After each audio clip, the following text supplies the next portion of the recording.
Hello everyone, उम्मीद है आप सभी अच्छे होंगे। मैं हूं Arpit from LearnoHub, the free learning platform, जहां पे आप सब पढ़ सकते हैं physics, chemistry, maths, bio for absolutely free at learnohub.com।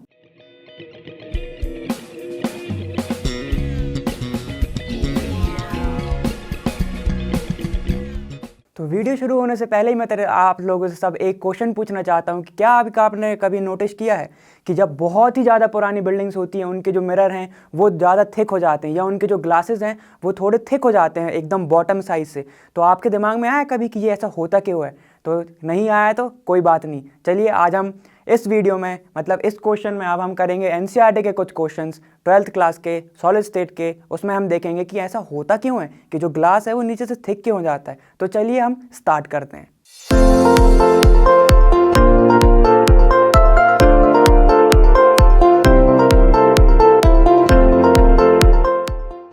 तो चलिए स्टार्ट करते हैं क्वेश्चन नंबर फर्स्ट से, देखते हैं वो कह क्या रहा है। चलिए, define the term amorphous, give an example of amorphous solid.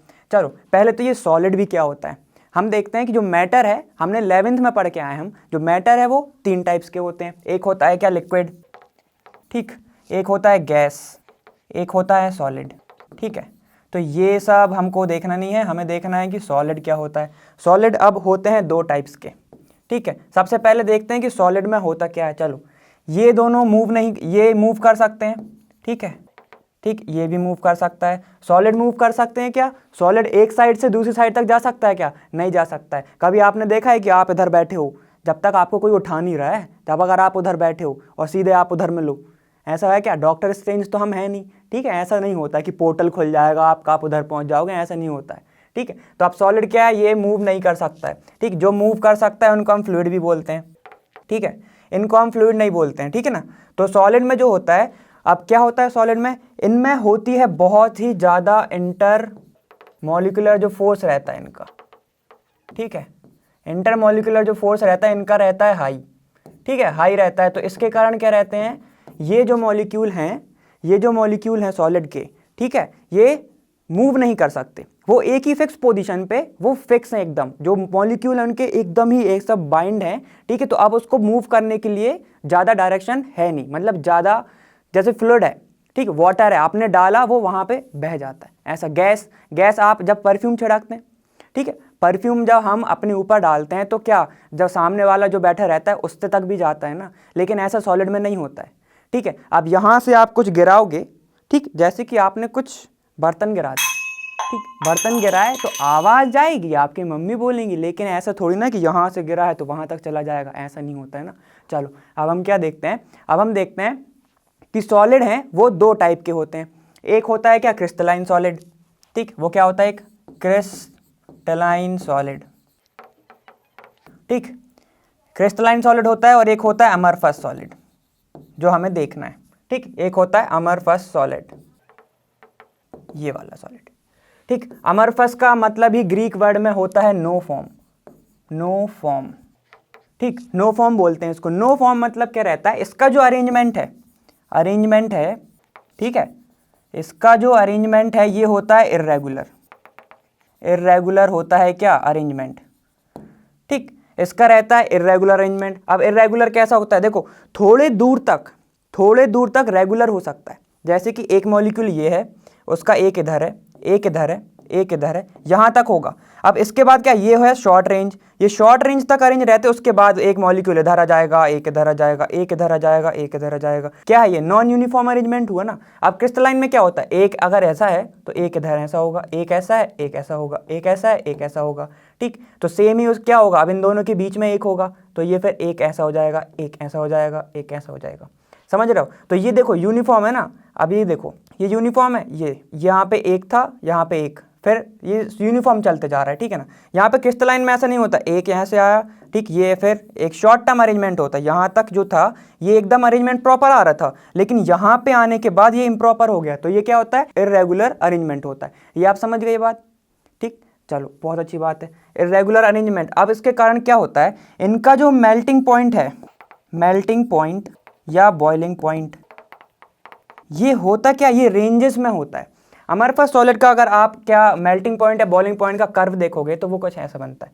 अगर हम देखो, यहाँ से अगर हम क्या है, यहाँ से हम टेम्परेचर दें, ठीक, टेम्परेचर अगर हम बढ़ाते हैं, ठीक, और यहाँ पे हम देखें कि यहाँ पे ये आके लिक्विड होगा, ठीक, यहाँ से ये सॉलिड है, ठीक, तो इसका जो कर्व है ना वो ऐसा बनता है, ऐसा।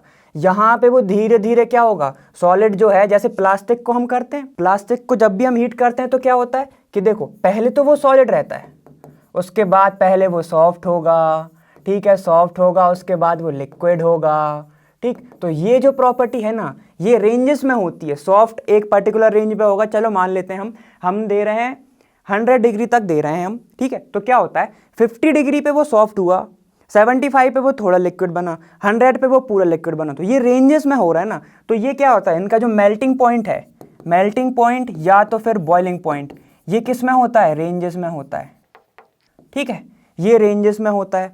समझ गए बात, चलो बहुत अच्छे। अब इसको क्या कहते हैं, अमरफस सॉलिड को हम कह सकते हैं सुपर कूल्ड लिक्विड, ठीक, इसको हम बोल सकते हैं सुपर कूल्ड लिक्विड, या इनका एक और नाम है, देखो ये ना लिक्विड जैसी प्रॉपर्टी भी शो करते हैं, ये ना फ्लूइड जैसे भी, मतलब ये बह जाते हैं, समझ रहे हो ना, एक पर्टिकुलर टाइम के बाद ये एकदम फ्लो करना चालू करते हैं, एकदम बहुत ही स्लो फ्लो करते हैं, लेकिन करते हैं। तो इनको हम क्या बोलेंगे, जो फ्लो करता है वो या तो लिक्विड होगा या तो गैस होगा, सॉलिड तो होगा नहीं, तो इसको हम बोलते हैं स्यूडो सॉलिड। स्यूडो मतलब होता है फॉल्स, ठीक है, इनको हम बोलते हैं क्या, फॉल्स सॉलिड, ठीक। इनके आप कितने नाम देख लिए हमने, एक देखो, एक तो सुपर कूल्ड लिक्विड भी बोलते हैं, और दूसरा क्या है उसको हम बोलते हैं स्यूडो सॉलिड। समझ गए बात, चलो बहुत अच्छे। और क्या हो सकता है, इंटरेक्शन इनमें भी बहुत अच्छा होता है। समझ गए बात, चलो अब इनके एग्जाम्पल देखो। एग्जाम्पल में क्या है, इसके एग्जाम्पल जो हैं, एक होता है ग्लास, ठीक, एक होता है रबर, और एक अभी तो मैं बोला ही था प्लास्टिक, ये होते हैं इसके एग्जाम्पल।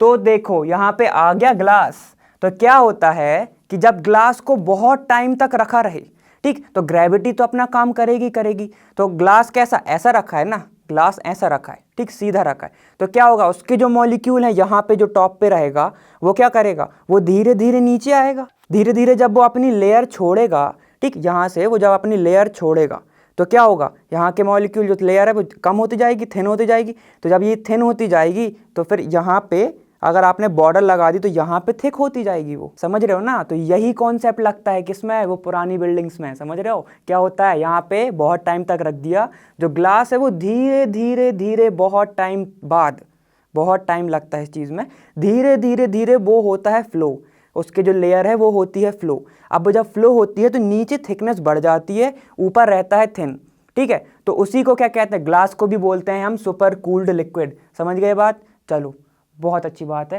ये बात आप समझ गए। और कुछ है क्या, चलो हम इसको एक ट्रिक से याद करके देखते हैं क्या होता है। चलो अब हम लिख देते हैं सीधे अमरफस, ए, ठीक है, एम, ठीक, AMORPHO और ये S, ठीक, इसको ऐसे मत लिखो, इसको ऐसे लिखो, ए से क्या होता है, अमरफस खुद, ठीक, ए से होता है अमरफस। अब एम है, एम से क्या बताया था, मेल्टिंग पॉइंट किस में होता है, रेंजेस में, मेल्टिंग पॉइंट होता है रेंजेस में, ठीक। अब क्या बचा, ओ और आर। ओ से क्या है भाई, ओ से क्या था, ऑर्डर जो था इसका वो क्या है, रैंडम है ना, रैंडमली अरेंज है ये, ठीक है, या फिर इसको लिख लेना तुम रैंडमली अरेंज, ठीक, इसको लिख लेना या फिर रैंडमली अरेंज। अब क्या बचा, पी और एच, एक और चीज बची है। चलो अब एक और क्या होता है, अब एक चीज होती है आइसोट्रॉपिक, आइसोट्रॉपी या आइसोट्रॉपिक, और एक होता है एन आइसोट्रॉफी या एन आइसोट्रॉपी, ठीक, एक होता है आइसोट्रॉपी और एक होता है एन आइसोट्रॉपी। मतलब जब भी आप अपनी क्या जो फिजिकल प्रॉपर्टी किसी की देखते हो, या आपने ऐसा है कि ये जो मॉलिक्यूल रखा है, ठीक, यहाँ पे एक मान लो हमने ऐसे क्यूब रखा है, ठीक, हम इसको इधर से देखें तब भी हमें सेम दिखे, इधर से देखें हम तब भी सेम दिखे, या तो फिर हम इधर से चेक कर रहे हैं अगर फिजिकल प्रॉपर्टी, ठीक, और या फिर हम यहाँ से चेक कर रहे हैं तो दोनों सेम आए, ठीक है, at all direction if physical properties are same, तो उस प्रॉपर्टी को कैसे, उस फिनोमेना को बोलते हैं क्या, आइसोट्रॉपी। आइसो मतलब क्या होता है, सेम होता है ना, ठीक है, तो हर डायरेक्शन में अगर तुम देख रहे हो किसी भी डायरेक्शन से, ठीक, वो कुछ होते हैं ना कि कहते हैं कि भाई तू मेरी इस साइड से फोटो खींच, इस साइड से मेरी ज़्यादा अच्छी आती है, इस साइड से मेरी ज़्यादा अच्छी आती नहीं है, और कई लोग होते हैं भाई तू कहीं से भी खींच ले मेरी फ़ोटो सही ही आती है। तो जो इस साइड से खिंचवा रहा है ना वो एनआइसोट्रॉपिक है। समझ रहे हो कि सिर्फ उसकी साइड से अच्छी आ रही है, सिर्फ एक डायरेक्शन से हम उसकी फिजिकल प्रॉपर्टी देख रहे हैं तो हमें अच्छी लग रही है, हम एक डायरेक्शन से देखेंगे तो अच्छी नहीं लगेगी। अब जो दूसरा वाला है वो हर डायरेक्शन से क्या कह रहा है, कहीं से भी फोटो खींच ले मेरी अच्छी आती, तो वो आइसोट्रॉपिक है। समझ रहे हो ना ये बात? तो यही होता है। तो जो ये होते हैं ना अमरफस, वो तो रैंडमली अरेंज है, ठीक, उसका तो कोई अरेंजमेंट फिक्स नहीं है ना, उसका कोई अरेंजमेंट फिक्स नहीं है, तो उनकी जो प्रॉपर्टी है वो क्या होगी, वो आइसोट्रॉपिक होगी, क्योंकि रैंडमली अरेंज है। वो कहीं पे भी तुम्हें कोई भी पार्टिकल मिल जाएगा तो जो क्या एक ना एक बार तो फिर से रिपीट हो ही जाएगा वो। चलो ऐसे देख लेते हैं हम कि ये एक मॉलिक्यूल, ये एक है, ये एक है, ये एक है, ये एक है, ये एक है, ये तो क्या है। अब चलो ठीक, ये क्या ये अभी क्या है, शॉर्ट टर्म रेंज में ये अभी अरेंज प्रॉपरली है। अब क्या हो, ये ऐसा हो जाए, ये ऐसा कुछ हो जाए, तो क्या होगा, तुम इधर से देखोगे तो ये पहले ये तुम्हें बड़ा वाला मिला, फिर छोटा मिला, फिर छोटा मिला, फिर छोटा मिला, फिर इधर हो सकता है बड़ा मिल जाए। अब इधर से देखो तुम, इधर से क्या, इधर छोटा मिला, फिर बड़ा मिल जाए, फिर छोटा, फिर छोटा। तो ये क्या, यहाँ से भी देख रहे हो तुम तो तुम्हें क्या दिख रहा है, ठीक, ये अरेंज पार्टिकल तो तुम्हें मिल नहीं रही है, तो तुम इसकी जब प्रॉपर्टी देखोगे ना तुम्हें हर जगह से सेम ही मिलेगी, ठीक है। तो इसकी प्रॉपर्टी जब तुम्हें सेम मिलेगी तो इसको बोलते हैं हम आइसोट्रॉपी, ठीक है, समझ गए बात। चलो अब क्या है, जो इसकी पीएच में क्या लिखोगे तुम, जो फिजिकल प्रॉपर्टी है are, physical property are same in all direction, ठीक है। ये हो गया, कितने हो गए, A M O R P H हो गया है, आप बचा है ओ, ठीक, ओ यू और ये एस, ठीक है। एस से मैंने क्या बताया था, एस से मैंने क्या बताया कि ये इसको क्या बोलते हैं हम, सुपर कूल्ड लिक्विड बोलते हैं इसको हम, ठीक। अब यू से क्या लिखोगे, और उसको ही क्या बोलते हैं हम, स्यूडो सॉलिड बोलते हैं हम, याद है ना ये बात। एस को हम क्या लिखते हैं, सुपर कूल्ड लिक्विड, ठीक है। अब यू से क्या याद रखोगे, जब भी अमरफस सॉलिड को तोड़ा जाता है या ब्रेक किया जाता है तो क्या रहता है, वो स्मूथ सरफेस नहीं देते हैं, वो थोड़ी सी कर्व सरफेस देते हैं। और यू कैसे बनता है, यू ऐसे बनता है, ये बन रहा है कर्व, ये बन रहा है कर्व, मैथ्स वालों, बायो वालों, फिजिक्स वालों, बन रहा है ना ये कर्व। तो इसको क्या कहते हैं, जब भी तुम्हें टूटे क्या अमरफस सॉलिड तो वो क्या दे तुम्हें, वो थोड़ा कर्व सरफेस दे। स्मूथ अगर देगा तो वो प्रॉपर्टी किसकी हो जाएगी, क्रिस्टलाइन की। हम क्या पढ़ रहे हैं, अमरफस, तो ये क्या देगा, कर्व सरफेस, कर्व्ड सरफेस। समझ गए बात, चलो बहुत अच्छी बात है। अब ओ से क्या होता है, ओ से क्या होता है बताओ, ओ से याद रखना, ऑसिलेट, ऑसिलेशन। ऑसिलेशन क्या होता है, ऑसिलेशन मतलब कि अपने ही पोजीशन पे ये क्या करते रहते हैं, मूव करते रहते हैं। ये सॉलिड की प्रॉपर्टी है, वैसे अमरफस नहीं, हर सॉलिड में ऐसे ही होता है कि वो अपनी पोजीशन पे वो क्या करते रहते हैं, ऑसिलेट करते रहते हैं। तो इसी प्रॉपर्टी को क्या कहते हैं हम, इसको हम बोलते हैं अमरफस। तो मैं लिखवा रहा हूँ उधर, तो आप एक बार अच्छे से देख लीजिएगा, ठीक है। देखो क्या है ये, A M O R P H O U और ये एस, ठीक। चलो ए से क्या, ए से तुम याद रखना अमरफस खुद, कि हम उसी की प्रॉपर्टी पढ़ रहे हैं, ठीक है। अब एम से क्या होता है, मेल्टिंग पॉइंट। मेल्टिंग पॉइंट किस में होता है भाई, रेंजेस में होता है। Melting point is in ranges, ठीक है। ओ आर से क्या रखना, जो ऑर्डर है इसका, ऑर्डर है इसका वो क्या है, रैंडम है, वो क्या है, रैंडम है, ठीक है। या फिर इसको तुम लिख सकते हो रैंडमली अरेंज्ड, ठीक, इजी ले सकते हो। अब पीएच से क्या बताया था, जो फिजिकल प्रॉपर्टी है PHYSICAL, फिजिकल जो प्रॉपर्टी है वो ऑल डायरेक्शन में, ऑल डायरेक्शन या फिर किसी भी डायरेक्शन में, या फिर एनी डायरेक्शन कर लो इसको, एनी डायरेक्शन में वो आती है सेम। और फिजिकल प्रॉपर्टी भी कौन सी वाली, एक तो होती है ऑप्टिकल, भाई कहीं से भी देखो सेम देखे, पिक्चर वाला कॉन्सेप्ट। एक होती है थर्मल, ठीक है, थर्मल प्रॉपर्टी। ये जो प्रॉपर्टी है सेम आए हर डायरेक्शन में, तो उसको ही हम क्या बोल रहे थे, आइसोट्रॉफी, TROPHY, ठीक है।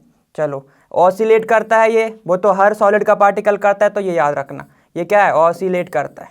स्पेलिंग देख लेना इधर उधर। चलो यू से क्या है भाई, जब ये ब्रेक होता है, कौन ब्रेक होता है, अमरफस ब्रेक होता है, तो ये क्या देता है, कर्व सरफेस, ठीक, यू से याद रखना, ऐसा बना लेना भाई, डार्क कर लेना इसको। ठीक, ये देता है कर्व सरफेस, मतलब कि ये स्मूथ नहीं देता। ठीक, स्मूथ नहीं देता, वो लिख लेना। अब एस से क्या पढ़ा था हमने, इसको ही क्या बोलते हैं हम, सुपर कूल्ड लिक्विड। और क्या बोलते हैं इसको, स्यूडो सॉलिड। स्यूडो में पी साइलेंट होता है तो इसलिए सीधे ऐसे लिखो, स्यूडो, पी अलग लिख दो, स्यूडो सॉलिड। स्यूडो मतलब फॉल्स। भाई ये तो क्या कर रहा है, कुछ टाइम बाद वो नीचे आ रहा है ना, वो बह रहा है ना, तो ये सॉलिड सॉलिड हुआ क्या, नहीं हुआ ना, तो इसलिए क्या कहते हैं इसको, स्यूडो सॉलिड कहते हैं। समझ गए। एग्जाम्पल हमने लिखे थे, एक होता है ग्लास, ठीक है, ग्लास का अच्छे से पढ़ा था हमने, एक होता है रबर और एक होता है प्लास्टिक। ठीक है, तो इन सबको कहते हैं हम अमरफस सॉलिड। समझ गए बात। तो चलो स्टार्ट करते हैं। क्वेश्चन नंबर 2 देखते हैं वो क्या कह रहा है। देखो, what makes a glass different from a solid such as quartz, under what condition could quartz be converted into glass. ठीक है, सबसे पहले तो देखो भाई क्या है, ये पूछ रहा क्या है, जो ग्लास है उसको हम कॉर्ड से डिफरेंस करना। ठीक, मतलब डिफरेंस बताना, तो ग्लास का डिफरेंस बताना है हमें किसके साथ, कॉर्ड्स के साथ। चलो एक सिमिलरिटी पहले हम देख लेते हैं कि ये दोनों किससे बने रहते हैं, SiO2, इसको क्या बोलते हैं, सिलिका डाइऑक्साइड। ठीक, इन दोनों से रहते हैं। अब हमने क्या पढ़ा था, जो ग्लास है वो कौन सा सॉलिड होता है, अमरफस सॉलिड, भूलना नहीं भाई, अमरफस सॉलिड होता है ये। ठीक, तो इसमें क्या रहेगा, जो SiO2 के जो मॉलिक्यूल रहेंगे, SiO2 के जो मॉलिक्यूल रहेंगे वो कैसे अरेंज होंगे, इर्रेगुलर अरेंजमेंट। तो इसको हम कैसे लिख सकते हैं कि इर्रेगुलर अरेंजमेंट ऑफ क्या, SiO2 मॉलिक्यूल्स। ठीक है, चलो डन। अब क्या देखा, कॉर्ड्स। कॉर्ड्स में क्या होता है, कॉर्ड्स होता है क्रिस्टलाइन। ठीक है, क्या होता है ये, क्रिस्टलाइन सॉलिड होता है ये। ठीक है ना, ये होता है क्रिस्टलाइन सॉलिड। इसमें अब क्रिस्टलाइन का मतलब क्या है, जो SiO2 के जो मॉलिक्यूल रहेंगे वो क्या रहेंगे, रेगुलरली अरेंज्ड। ठीक है, इसको क्या रहेंगे, रेगुलरली अरेंज। ठीक, चलो ये बात तो हम समझ गए। अब एक और चीज, अब क्या, जब भी तुम ग्लास को ब्रेक करते हो, जब भी तुम ग्लास को क्या करते हो, जब भी तुम ग्लास को ब्रेक करोगे तो इसमें क्या मिलता है तुम्हें, हमें 80% बस मिलता है SiO2, ये याद रखना। ठीक, जब भी हम कॉर्ड्स को ब्रेक करते हैं, ठीक, जब भी हम कॉर्ड्स को ब्रेक करते हैं तो हमें क्या मिलता है, 99% हमें क्या मिलता है, SiO2। तो ये तो इसका डिफरेंस हो गया। समझ गए बात। अब हम देखते हैं कि ये क्या बोल रहा है कि under what condition could quartz be converted into glass. अब ये कह रहा है कॉर्ड्स कन्वर्ट करना है ग्लास में, क्या होगा, मतलब ऐसी कौन सी कंडीशन हम देंगे कि जो कॉर्ड्स है वो कन्वर्ट हो जाएगा ग्लास में। अब देखो, कॉर्ड्स क्या है, क्रिस्टलाइन फॉर्म, ठीक है ना, और ये ग्लास क्या है, अमरफस सॉलिड, ऐसे लिख दे रहा हूँ AMS। अब देखो इसका मतलब क्या पूछ रहा है, ये इंटर कन्वर्जन पूछ रहा है, तो हम इसको कैसे करेंगे, इंटर कन्वर्जन किस किस का बीच में, इंटर कन्वर्जन से होगा ये बात, इंटर कन्वर्जन ऑफ क्रिस्टल मतलब क्रिस्टलाइन इनटू ग्लास मतलब अमरफस। देखो क्या करो, जो कॉर्ड्स है, ठीक, कॉर्ड्स को मेल्ट करो। अब मेल्ट करने के बाद तुरंत ही उसको कर दो क्या, कूल। ठीक, उसको तुरंत ठंडा कर दो तो वो कन्वर्ट हो जाएगा किस में, ग्लास में। ये प्रॉपर्टी पढ़ी है हमने, एक एनिलिंग पढ़ी है, एनिलिंग याद है, एनिलिंग में क्या होता था कि एकदम से हम उसको मेल्ट करें और धीरे धीरे धीरे धीरे कन्वर्ट करें किसमें, उसको कूल करें, धीरे धीरे हम कूल करें, तो वो होती थी एनिलिंग। लेकिन इसमें ऐसा नहीं करना।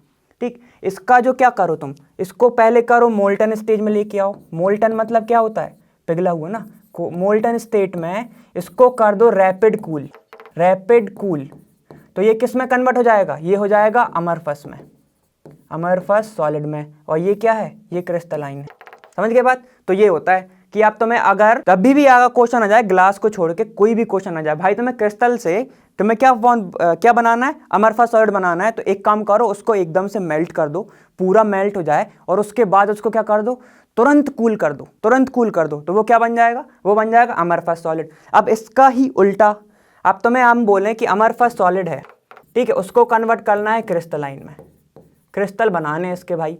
ठीक, अमरफस सॉलिड है और उसको तुम्हें क्रिस्टल बनाना है, तो क्या करो, मेल्ट तो करो, ठीक, इसको मेल्ट करो, फिर से मेल्ट करो, और अब क्या करो, एनिलिंग करो।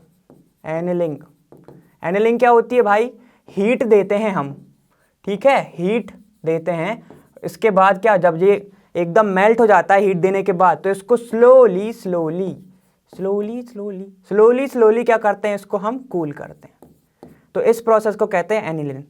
समझ गए बात। चलो, तो हमने क्या अंडर वॉट कंडीशन वाला पार्ट देख लिया हमने कि भाई क्रिस्टलाइन से हमें अमरफस जाना है, तो हम क्या करेंगे, इसको हम तुरंत हीट दे देंगे। और अगर हमें अमरफस से क्रिस्टलाइन में आना है तो हम उसको स्लोली स्लोली क्या करेंगे, कूल करेंगे। समझ गए बात। चलो ऐसे लिख लो, एक काम करो, क्रिस्टलाइन से अगर तुम्हें अमरफस जाना है तो क्या करोगे, रैपिड कूलिंग। ठीक है, और अगर तुम्हें ए से सी पे आना है, अमरफस से क्रिस्टलाइन पे आना है, तो क्या करोगे, स्लोली कूलिंग। ठीक है, ऐसे याद रख लो, R C S C, R C rapid cooling, S C slow cooling, मतलब उसको क्या बोलते हैं, एनिलिंग बोलते हैं, एनिलिंग बोलते हैं। समझ गए बात। चलो, एनिलिंग बहुत जगह भी यूज़ होता है। ठीक है, आयरन के लिए भी यूज़ होता है, मोल्टन के लिए, उसको हम ठीक करने के लिए उस एनिलिंग का भी यूज़ करते हैं। समझ गए बात। तो चलिए स्टार्ट करते हैं हम क्वेश्चन नंबर 3 से। ठीक है, स्टार्ट करते हैं हम फिर से क्वेश्चन नंबर 3। अब ये क्या कह रहा है, each classify each of the following solids as ionic, metallic, molecular network, मतलब कि ये कोवेलेंट है। ठीक, और एक है अमरफस। अमरफस हम देख के आए हैं तो वो मैं बताऊंगा नहीं। ठीक है, वैसे आप पढ़ चुके हैं, लेकिन हम थोड़ा सा बता देते कि आयोनिक सॉलिड क्या होता है। ठीक, आयोनिक सॉलिड क्या होता है, आयोनिक सॉलिड में जो कॉन्स्टिट्यूएंट पार्टिकल होते हैं, ठीक है, जो कॉन्स्टिट्यूएंट पार्टिकल होते हैं वो होते हैं आयंस। ठीक है, अब जो कॉन्स्टिट्यूएंट पार्टिकल होते हैं वो आयंस, तो आयंस के बीच में कौन कौन सा चार्ज होता है, एक होता है प्लस, एक नेगेटिव। ये दोनों कौन सा बॉन्ड बनाएंगे, किस बॉन्ड से ये होंगे अट्रैक्ट होंगे, इनको बोलते हैं इलेक्ट्रोस्टैटिक बॉन्ड। ठीक है, या तो फिर तुम बोल सकते हो इसको आयनिक बॉन्ड। अब बोलोगे आयनिक बॉन्ड इजी है बोलने में, तो हम आयनिक बॉन्ड बोल लेंगे, चलो कोई बात नहीं, आयनिक बॉन्ड बोल लो। तो इसके हम अगर हम टाइप देखें या इसके हम एग्जाम्पल देखें, तो आयनिक सॉलिड का एग्जाम्पल हम देखें तो वो क्या हो सकता है, CaCl2 हो सकता है, NaCl हो सकता है। ये देखो, अब ये कह कैसे रहे हो सर आप, ये आयन कैसे बन जाता है, ये देखो Ca2+ में टूटता है ना, और यहाँ पे क्या है, ये 2Cl है ना, तो 2Cl- में टूट जाएगा। सही है ना। चलो, NaCl तो हमें सबको पता है, हम बचपन से पढ़ते आ रहे हैं, Na+ और ये Cl- में टूटता है, तो ये होता है आयनिक सॉलिड। ठीक, आयनिक सॉलिड कॉन्स्टिट्यूएंट पार्टिकल, मतलब जो पार्टिकल होंगे ना, जो एक जो पार्टिकल होगा ना, वो क्या करेगा, वो मिल के बनाएंगे एक नया सा कॉम्प्लेक्स बनाएंगे, एक बड़ा सा मॉलिक्यूल बनाएंगे। जैसे कि Na का एक आयन और एक Cl का आयन, वो दोनों मिलके एक बड़ा मॉलिक्यूल बनाएंगे, वो होगा NaCl का एक क्रिस्टल। ठीक है, क्रिस्टल बनाएंगे या लैटिस बनाएंगे, ये सब हम पढ़ चुके हैं पहले। ठीक, चलो अब दूसरा क्या कह रहा है, मेटेलिक। अब मेटेलिक में क्या होगा, एक जो मेटल की प्रॉपर्टी क्या होती है भाई, बताओ मेटल की प्रॉपर्टी क्या होती है। मेटल हमेशा क्या करता है, लूज करता है। मेटल क्या करता है, इलेक्ट्रॉन लूज करता है। कितने इलेक्ट्रॉन, अब वो डिपेंड करता है हम कौन सा ग्रुप का मेटल पढ़ रहे हैं। ठीक, अब पहले ग्रुप का होगा, मतलब क्या, पहले ग्रुप का होगा तो उनकी वैलेंसी क्या होगी, वो 1 ही देगा। अगर दूसरे का होगा तो वो 2+ देगा, ये 1+ देगा, और बाकी के सो ऑन। ठीक है, ऐसे होता रहता है। अब चलो हम लिख लेते हैं। अब इसमें क्या रहता है, इसमें कंस्टिट्यूएंट पार्टिकल्स थे। इसमें क्या होता है, इसमें एक मेटल रहता है और एक इलेक्ट्रॉन रहता है। ठीक है, मेटल में अब देखो, मेटल को हम ऐसे शो कर सकते हैं। ठीक है, ऐसे। अब जो मेटल है वो ऐसे अरेंज रहता है, इसमें Mn+। चलो मान लेते हैं कि ये जो M है ये किसका है, ग्रुप नंबर 1 का है, तो इसकी वैलेंसी हो गई 1, तो हम ऐसे लिख लेते हैं, ये M+, ये भी M+, ये भी M+, ये भी M+, और यहाँ पर भी M+। ये एक शीट है मेटल की, तो हम उससे देख रहे हैं। अब क्या होता है, ये जो M+ है इसको ही हम बोलते हैं कर्नल। ठीक है, इसको बोलते हैं हम कर्नल। तो अब क्या रहता है, ये जो अरेंजमेंट है ना, ये हो गया कर्नल। ठीक है, इन सब के बीच में जो इलेक्ट्रॉन है, इधर यहाँ पे इलेक्ट्रॉन रहते हैं और ये फ्लो होते रहते हैं। कभी ये ऐसा जाएगा, ऐसा जाएगा, ऐसा भी घूम सकता है ये। ठीक है, ये जो फ्लो मूवमेंट होता है ये इलेक्ट्रॉन का होता रहता है। इसलिए हम बोलते हैं ना कि भाई जो मेटल है, ठीक है, मेटल्स आर क्या, गुड कंडक्टर ऑफ क्या, गुड कंडक्टर। अब इतना तो आप लोगों ने समझ ही लिया होगा, गुड कंडक्टर ऑफ क्या होगा, इलेक्ट्रिसिटी होगा। इलेक्ट्रिसिटी का इसलिए होता है क्योंकि यहाँ पे देखो, जो इलेक्ट्रॉन है, इसका जो इलेक्ट्रॉन इधर, इसका इलेक्ट्रॉन इधर, ये जो इसका जो इलेक्ट्रॉन है और इसका इलेक्ट्रॉन है, ये क्या कर रहा है, ये मूव करते रह रहा है। ठीक है, और इलेक्ट्रिसिटी क्या होती है, movement of electron from one place to another place, यही होता है ना इलेक्ट्रिसिटी। तो यही होता है, देखो यहाँ पे क्या है, इसलिए ये बहुत ही अच्छे क्या होते हैं, कंडक्टर होते हैं। ठीक है, अब देखो इसमें बना रहा था क्या, आयनिक बॉन्ड। अब इसमें जो कर्नल्स है, मतलब ये कर्नल, ठीक है, कर्नल प्लस इलेक्ट्रॉन, इन लोगों के बीच, इन दोनों के बीच में होती है क्या, बॉन्डिंग होती है। ठीक है, इन दोनों के बीच में बॉन्डिंग होती है, और वो बॉन्डिंग का नाम होता है मेटेलिक बॉन्डिंग। उसको ही हम बोलते हैं मेटेलिक बॉन्डिंग। समझ गए बात? ये हो गया हमारा आयनिक, हो गया हमारा मेटेलिक, हो गया। अब मॉलिक्यूल, मॉलिक्यूल में क्या रहता है? मॉलिक्यूल में आते हैं 3 टाइप। ठीक, मॉलिक्यूल होता है, मॉलिक्यूल में आपस के जो मॉलिक्यूल हैं, ठीक है, वो मिलके बनाएंगे क्या? जो कंस्टिट्यूएंट पार्टिकल रहेगा वो एटम रहेगा या मॉलिक्यूल रहेगा। समझ गए बात? तो ये दोनों, ये कंस्टिट्यूएंट पार्टिकल मिलके बनाते हैं एक कंपाउंड। अब डिपेंड करता है कि जो मॉलिक्यूल है उसके ऊपर चार्ज है या नहीं है। हम ये पढ़ के आए 11th में, हमने 11th में पढ़ा है ना कि वो डायपोल, इंड्यूस डायपोल, याद आया वो? तो चलो, एक क्या होता है, एक बनाता है पोलर, ठीक है, पोलर सॉलिड। पोलर सॉलिड में क्या रहेगा? एक बनाएगा, एक होगा पोलर, दूसरा भी होगा पोलर, वो साथ में क्या करेंगे? वो बॉन्डिंग कर लेंगे और एक बना देंगे कंपाउंड, उसको हम बोलते हैं पोलर सॉलिड। अब इसमें क्या रहता है? इसमें जो अट्रैक्शन जो है वो क्या रहेगा? वो ज़्यादा रहता है। अट्रैक्शन क्या रहता है? ज़्यादा रहता है। और इसका जो डायपोल है वो परमानेंट होता है। डायपोल होता है परमानेंट। डायपोल पढ़ के आए हैं हम, ठीक है, पिछले में हमने 11th में पढ़ा है डायपोल होता क्या है, ठीक है। अब चलो एक टास्क देते हैं कि पहले डायपोल की तुम यूनिट लिखो, यूनिट लिखो, उसके नीचे क्या लिखना? उसका फॉर्मूला लिखना। चलो, पोलर सॉलिड में क्या होता है? परमानेंट डायपोल होता है, ठीक है ना। परमानेंट डायपोल होता है, इसके कारण वो क्या है? उसका जो अट्रैक्शन है, वो जो मॉलिक्यूलर, इंटरमॉलिक्यूलर अट्रैक्शन जो है वो ज़्यादा स्ट्रांग होता है, ठीक है। इसलिए ये क्या रहते हैं, ये इंटरमॉलिक्यूलर अट्रैक्शन इनका जब ज़्यादा रहता है तो ये बताओ इनका मेल्टिंग पॉइंट क्या होगा? मेल्टिंग पॉइंट काफ़ी ज़्यादा हाई होगा। और यहाँ पे नहीं बताया था, यहाँ पे भी लिख लेना, जो आयनिक बॉन्ड है या आयनिक कंपाउंड है, इनका जो मेल्टिंग पॉइंट है काफ़ी ज़्यादा हाई होता है, ठीक है। और एक और चीज़, क्या इसका मैं बताया कंडक्टर का? आयनिक में कंडक्टर होते हैं कि नहीं होते हैं आयनिक कंपाउंड? ये बताओ, खुद सोचो ना भाई। वो इलेक्ट्रॉन दे तो रहा है, ठीक, वो टूट तो रहा है Na+Cl- में, लेकिन कब टूट रहा है? वो मोल्टन स्टेट में टूट रहा है, ठीक है। जब मान लो कि NaCl का एक क्रिस्टल बना है ऐसा, ये ऐसा NaCl का क्रिस्टल है, तो यहाँ पे देखो ये तो बॉन्डेड है ना, ये बॉन्डेड है, ठीक, ये भी बॉन्डेड है, तो ये क्या फ्री है क्या इलेक्ट्रॉन? एक भी इलेक्ट्रॉन फ्री नहीं है। तो ये सॉलिड स्टेट में जो आयनिक कंपाउंड है वो इलेक्ट्रिसिटी कंडक्ट नहीं करता है, ठीक है। और जो मोल्टन स्टेज है उसमें वो इलेक्ट्रिसिटी कंडक्ट करेगा। समझ गए बात? चलो, मेटेलिक में तो वो कर ही रहा था, क्योंकि उसकी जो लेयर है यहाँ पे जो बन रहा है, इसके अंदर क्या है? M+ है, और यहाँ पे इलेक्ट्रॉन तो ऑलरेडी मूव कर ही रहे हैं, ठीक, कर ही रहे हैं ना। तो इसमें क्या, इसमें होता है कंडक्ट। अब इसमें क्या होगा? इसमें होगा कम होगा, समझ गए ना, इसमें होगा लेकिन कम होगा। अब एक तो हो गया पोलर, ठीक, मॉलिक्यूल में था, इसको हम लिख लेते हैं, अच्छे से लिख लेते हैं एक बार, इसको हम अच्छे से लिख लेते हैं। देखो क्या है, मॉलिक्यूल में मॉलिक्यूलर सॉलिड, ठीक, मॉलिक्यूलर सॉलिड, इसमें क्या होता है? एक होता है पोलर सॉलिड, एक होता है क्या? नॉन पोलर सॉलिड, एक होता है हाइड्रोजन बॉन्डिंग वाला सॉलिड, ठीक है। इससे याद रखो, पोलर में क्या हो रहा था? पोलर में क्या हो रहा था? इसमें जो डायपोल है, इसको तुम, इसमें हो रहा था परमानेंट डायपोल, ठीक है। नॉन पोलर में N और P से याद रखना, नॉन पोलर के N और P से याद रखना। यहाँ पे क्या है? नॉट परमानेंट क्या? डायपोल, परमानेंट डायपोल लिख लेना इसको, परमानेंट डायपोल, ठीक है। जब नॉट परमानेंट डायपोल है तो इनका इंटरमॉलिक्यूलर अट्रैक्शन क्या होगा? इनका जो इंटरमॉलिक्यूलर अट्रैक्शन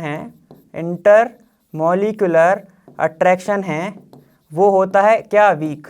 ये होता है वीक, समझ गए? ये होता है वीक, समझ गए ना बात? अब देखो फोन में क्या होता, मतलब इसमें क्या होता है, फोन में, मेरे को ट्रिक याद आ गई, सुनो। अब हाइड्रोजन बॉन्डिंग में होता क्या है? हाइड्रोजन बॉन्डिंग में क्या होता है? एक होता है बहुत ही ज्यादा इलेक्ट्रोनेगेटिव और एक होता है कम इलेक्ट्रोनेगेटिव, ठीक। अब जैसे कि जब भी तुमको दिख जाए FON, ठीक है, फ्लोरीन, ऑक्सीजन और नाइट्रोजन, ये होते हैं हाईली इलेक्ट्रोनेगेटिव। सबसे ज़्यादा ये होता है हाईली, मतलब ये फर्स्ट नंबर पे आता है इलेक्ट्रोनेगेटिविटी में, फिर सेकंड पे आता है अपना ऑक्सीजन और फिर नाइट्रोजन, ठीक है। जब भी ये कंपाउंड तुम्हें जोड़े दिख जाए तो समझ जाना कि वहाँ पे डायपोल तो बनेगा ही बनेगा, ठीक।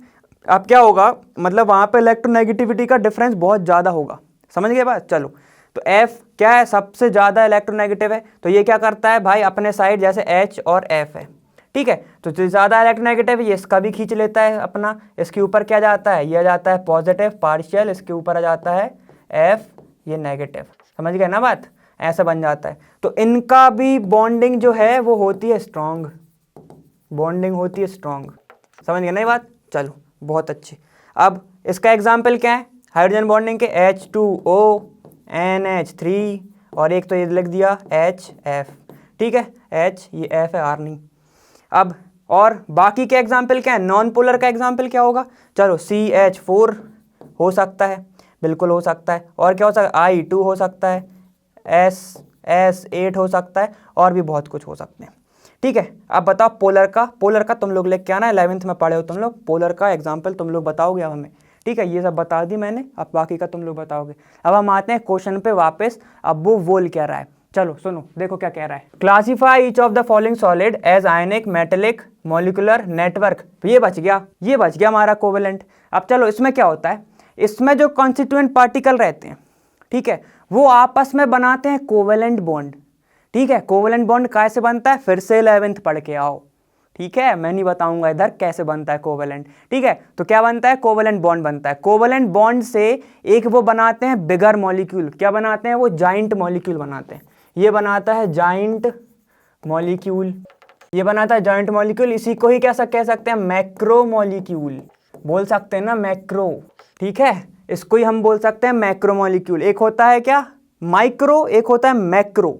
ठीक, मैक्रो मतलब बड़ा, माइक्रो मतलब छोटा। तो ये क्या बना रहा है, जाइंट मॉलिक्यूल। जाइंट मॉलिक्यूल में क्या बोलेंगे हम बोलेंगे मैक्रो मॉलिक्यूल। समझ गए बात, चलो बहुत अच्छे। ये बनाते हैं बहुत ही बड़ा नेटवर्क, जैसे डायमंड और ग्रेफाइट का स्ट्रक्चर देखा है ना, वैसे ही एक बहुत ही बड़ा नेटवर्क बनाते हैं। ऐसे तुम सिलिकॉन का देखोगे तब भी तुम्हें देखेगा कि बहुत ही लंबा नेटवर्क बनता है, मतलब बहुत ही बड़ा मॉलिक्यूल बनाते हैं। तो इसी को हम बोलते हैं साथ में नेटवर्क वाला कंपाउंड, मतलब नेटवर्क बॉन्ड, नेटवर्क मॉलिक्यूल बना रहा है, या जाइंट मॉलिक्यूल बना रहा है, या मैक्रो मॉलिक्यूल बना रहा है। समझ गए बात, चलो बहुत अच्छे। अब हम आते हैं क्वेश्चन पे। अब हमें ये बताना है कि ये जो मॉलिक्यूल, ये जब पूरा लिखा है कि टेट्रा फॉस्फोरस डेकऑक्साइड, ठीक है, ये कौन सा मॉलिक्यूल है, तो हमें ये बताना। चलो हम इस पे आते हैं वापस, चलो आते हैं इस पे वापस। ठीक है, चलो देखें अब इसमें क्या है, ये है टेट्रा फॉस्फोरस डेकऑक्साइड, तो ये होता है मॉलिक्यूलर सॉलिड। कैसे पता सर, अभी बताया था। ठीक है, ये होता है मॉलिक्यूलर सॉलिड। ये क्या है, अमोनियम फॉस्फेट, ये होता है, देखो ये जब टूटेगा ये आयंस देगा, अपने आयंस देगा तो कौन सा बनेगा, आयनिक सॉलिड। चलो बहुत अच्छे। अब क्या है, SiC, देखो भैया ये कौन से ग्रुप के हैं, ये है 14th ग्रुप। 14th ग्रुप में कौन है, कार्बन। कार्बन क्या बनाता है, कार्बन बनाता है कोवेलेंट बॉन्ड। तो ये कौन से सॉलिड हो जाएंगे, कोवेलेंट सॉलिड। यहाँ पे लिख लो कोवेलेंट सॉलिड CS। अब ये I2 बताया था, काय में आ रहा था, मॉलिक्यूलर में आ रहा था। ये मॉलिक्यूलर के टाइप याद कर लेना अच्छे से, ठीक है, उसमें आ रहा था। तो ये क्या हो गया, मॉलिक्यूलर सॉलिड। अब P4 क्या है, P4 भी क्या है, मॉलिक्यूलर सॉलिड। अभी पता ना, ये देखो ये मॉलिक्यूलर फॉर्म में है ना अपने एक दूसरे के प्रेजेंट। प्लास्टिक क्या है भाई, प्लास्टिक तुम बताओगे, चलो बता दिया, अच्छी बात है। प्लास्टिक क्या है, हमने पढ़ा है ना, ये अभी पढ़ के आए हम, जस्ट पीछे एकदम एग्जाम्पल देख के आओ। अमरफस है ना, अमरफस, वो याद करो, क्या कर रहे थे हम, इसको हीट कर रहे थे। तो पहले क्या हो रहा था, वो सॉफ्ट हो रहा था, वो सॉफ्ट होने के बाद क्या हो रहा था, वो तब जाके वो लिक्विड फॉर्म में कन्वर्ट हो रहा था। याद आ गया, चलो बहुत अच्छे। ग्रेफाइट, एक बात बताओ, सबसे पहले तो तुम लोग वो याद करो कि जो कार्बन है, कार्बन के कुछ एलोट्रॉप्स होते हैं, याद आ रहा है, एक होता है डायमंड, एक होता है क्या, ग्रेफाइट, और एक और क्या होता है, बकमिंस्टर फ्लोरेंस, याद आ रहा है ना, वो होता है। और एक और 10th में दिया गया है, वो है कार्बन नैनोट्यूब। इसके बारे में ज़्यादा भी वो नहीं आया है, लेकिन अच्छा है ये, ठीक है, ये अभी नया आया, चलो मतलब पहले से है, लेकिन इसके बारे में 10th में दिया गया है, पढ़ के आए हो तो अच्छी बात है। ठीक, ये होता है डायमंड, ग्रेफाइट और बकमिंस्टर। अब बताओ कार्बन कौन सा बॉन्ड बनाता है, कोवेलेंट बॉन्ड। चलो एक एडिशनल बता देता हूँ कि ग्रेफाइट में जो कार्बन है वो अपने ही एटम के साथ, कार्बन जो है अपने 3 कार्बन के साथ जुड़ा रहता है। मतलब जो कार्बन, एक कार्बन सराउंडेड रहता है 3 अलग अलग कार्बन से, तो एक वैलेंसी इसकी रहेगी फ्री। कार्बन बनाता है 4 बॉन्ड, इधर बना रहा है 3 बॉन्ड, तो एक वैलेंसी इसकी फ्री, इसके ही कारण वो कंडक्टर है। मतलब क्या, ये इलेक्ट्रिसिटी कंडक्ट करता है। डायमंड में क्या होता है, डायमंड में यहाँ पे C आ जाता है, मतलब कि जो एक कार्बन है वो 4 अलग कार्बन से घिरा हुआ है, ठीक है, तो वैलेंसी एक भी खाली नहीं है, तो वो होता है डायमंड में। चलो ये एडिशनल हो गया, ये नहीं पढ़ना। अब ब्रास हम पढ़ के आए हैं, ब्रास हमने 10th में ही पढ़ा, 11th में ही पढ़ा। ये क्या है, Zn+Cu का है ना, ब्रास ऐसे ही बनता है ना। तो ये क्या है, दोनों मेटल हैं, तो ये क्या हो गया, मेटेलिक सॉलिड। चलो आर बी कौन से में आता है, फर्स्ट ग्रुप में आता है। आर बी क्या है, मेटल है, तो ये हो गया मेटल, तो ये क्या बनाएगा, metallic. L I B R. चलो इसका मैं सिर्फ लिख दे, मैं नाम नहीं बता रहा हूँ, ठीक है, नाम नहीं बताऊंगा कि ये कौन सा सॉलिड है, आप लोगों को खुद गैस करना है। इसका मैं एक जैसे सिमिलर एक कंपाउंड लिख रहा हूँ, NaCl। देखो एक ग्रुप, फर्स्ट ग्रुप का 17 ग्रुप, बताओ ये दोनों अब कौन से सॉलिड हैं, ये आप बताओ। ठीक, ये है SI कौन सा ग्रुप, अगेन 14 ग्रुप, क्या बनाएगा, कोवेलेंट। फिर से ये वाला कौन सा हो जाएगा, कोवेलेंट सॉलिड। ये हो गया, ये समझ में आ गया आपको, चलो बहुत अच्छी बात। चलो अब हम देखते हैं क्वेश्चन नंबर 4। अब वो बोल क्या रहा है, चलो पहले वो देखते हैं। ये क्या कह रहा है, what is meant by the term coordination number. Coordination number हमें बताना है कि वो होता क्या है, तो पहले वो देख लेते हैं हम। देखो जब भी एक एटम सराउंडेड रहे जितने भी नंबर ऑफ एटम से, तो वो जितने लोगों से जुड़ा हुआ है उसको हम बोलते हैं कोऑर्डिनेशन नंबर। जैसे कि एग्जाम्पल है, एक ये है, एक ये है, एक ये है, हम मान लो ऐसे ऐसे बता रहे हैं। अब हम तुमसे पूछते हैं कि ये वाला जो एटम है, ठीक है, ये वाला जो एटम है वो कितने एटम से, मतलब मैं तुमसे सिंपल पूछूं कि इसका कोऑर्डिनेशन नंबर बताओ, तो तुम क्या बोलोगे मेरे से कि ये जो एटम है जितने अलग दूसरे एटम को वो टच कर रहा है, 1 2 3 4 5 6, तो वो जो होगा ना, वो जो नंबर होगा, वो जो 6 है, वो जो नंबर होगा वो होगा कोऑर्डिनेशन नंबर। समझ गए बात, वो होगा कोऑर्डिनेशन नंबर। मतलब कि एटम, ठीक है, atom surrounded by neighbour atom, मतलब जितने भी एटम है, नेबर एटम या नंबर ऑफ नेबर एटम, ठीक है, तो वो जो नंबर होगा वो क्या होगा, कोऑर्डिनेशन नंबर। समझ गए बात, ये तो बहुत इजी था।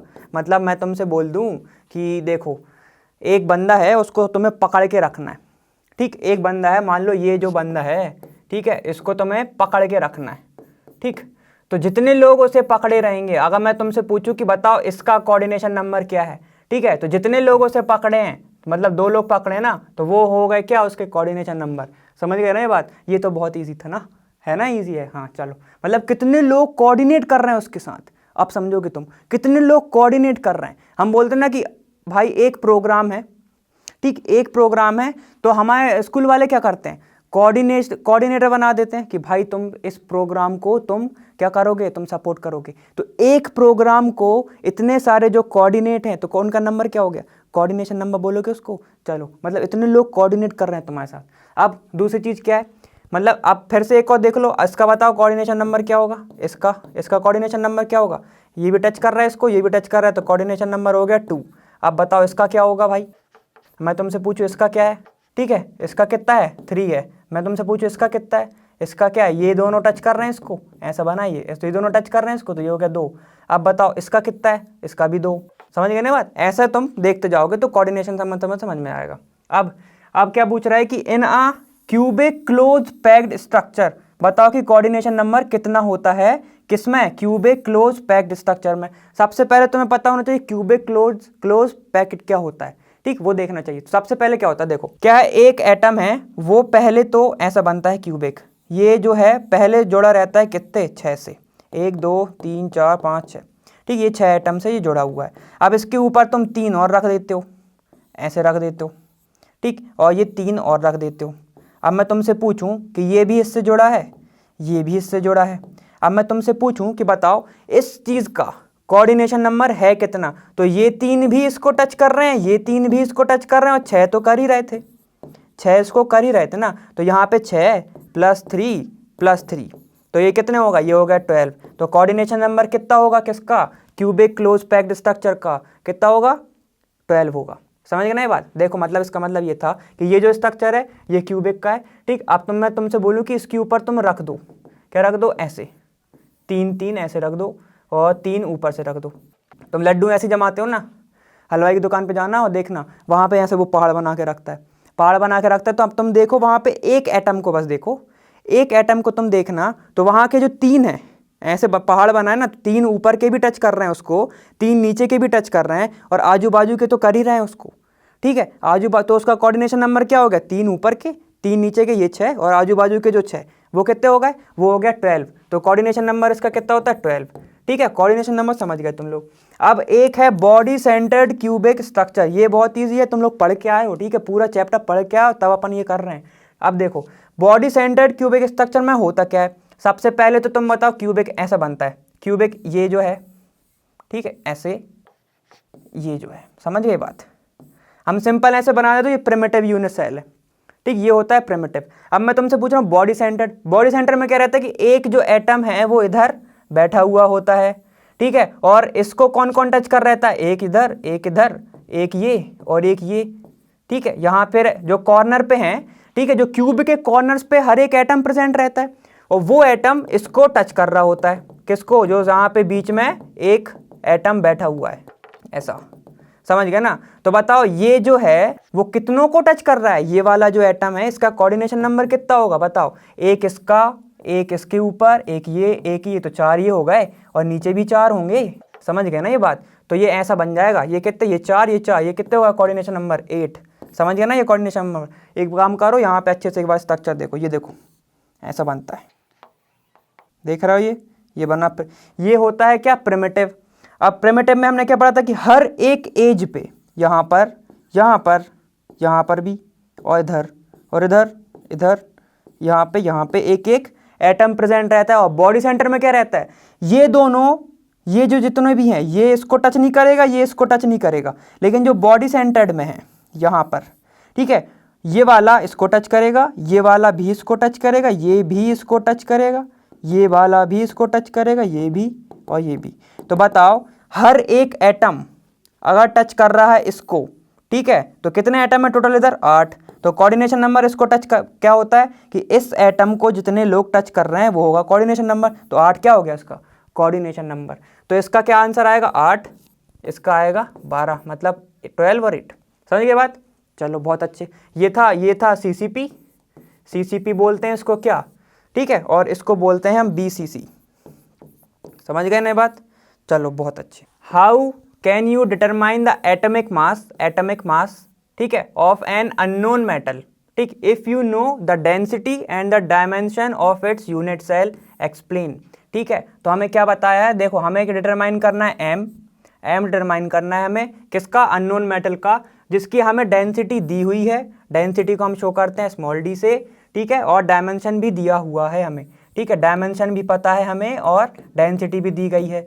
अब किसकी, यूनिट सेल की, और ये हम पहले पढ़ चुके हैं, ठीक है, पहले पढ़ चुके हैं। अब उसमें क्या होता है, उसका फॉर्मूला याद करो, Z इज इक्वल टू क्या होता है, अनाडी, मतलब A into D, A cube upon, यहाँ पे क्या होता है M होता है। ठीक है, सिंपल सी बात है। अब तुम्हें निकालना क्या है, देखो ये होता है कैपिटल N, A क्या होता है, एवोगैड्रो नंबर, ठीक है, और ये क्या होता है, वैल्यू याद करो 6.023 इंटू 10⁻23, ठीक है, 2। चलो एक में 3 लिखा, एक में 2 लिखा। चलो अब क्या है, डी क्या है, डेंसिटी, ठीक है, ये होता है डेंसिटी।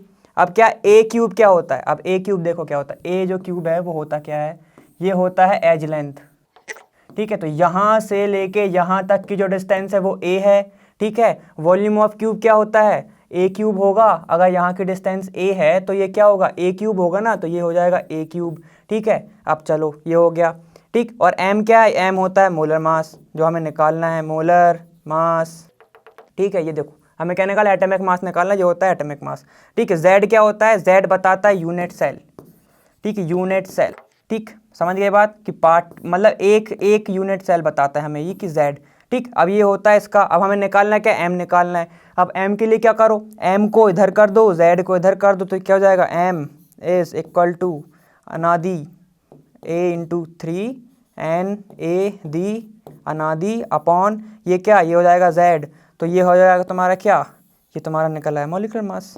बहुत ईजी है। अब इसको डेराइव फॉर्म में देखना है तो वो भी देखेंगे, लेकिन बाद में देखेंगे, ठीक है, क्योंकि तुम लोग पहले पढ़ के आ चुके हो, पहले पढ़ के आओ फिर हम करेंगे इसका डेराइव फॉर्म। ये भी बहुत ईजी है। ये देखो ये आता कहाँ से, A3D।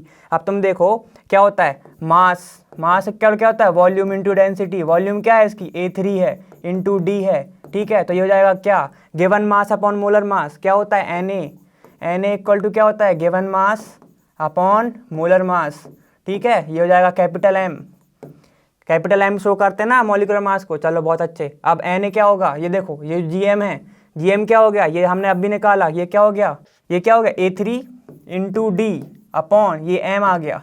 ठीक है, अब तुम क्या करोगे, जो जब एक मोल के लिए निकालना रहेगा तो तुम क्या करोगे, Na से करोगे। मैंने पूरा बता दिया भैया, पढ़ के आना तुम लोग पहले।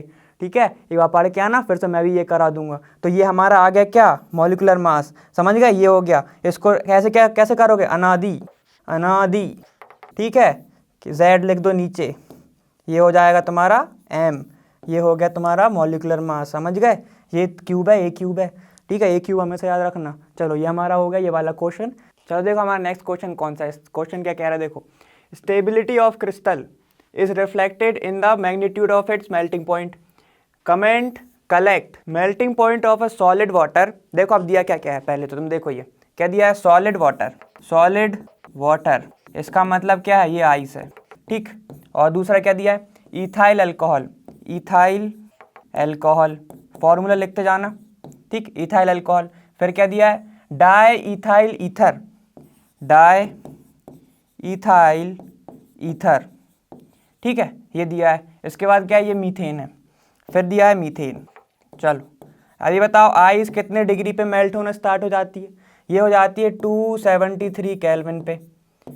ठीक है, 273 केल्विन पे। सेम ऐसे ही कुछ होता है, इसी के आसपास होता है किसका मेल्टिंग पॉइंट, इथाइल अल्कोहल का। वो कितना होता है, 255 केल्विन ऑलमोस्ट होता है।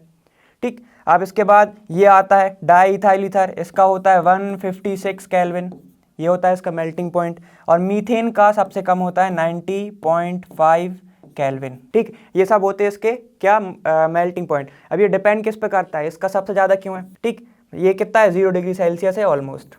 0 डिग्री सेल्सियस पे ये देखा है ना कि भाई तुम फ्रिज से निकालोगे और वो स्टार्ट हो जाएगा मेल्ट होना, क्योंकि 0 डिग्री पे वो क्या रहता है, सॉलिड फॉर्म में रहता है, मतलब आइस फॉर्म में रहता है। सुनो, अब वाटर है, वाटर में कौन कौन से वो हैं, H2O, 2 एटम है इसमें। ठीक है, सबसे ज़्यादा इलेक्ट्रोनेगेटिव कौन सा है, ये ऑक्सीजन।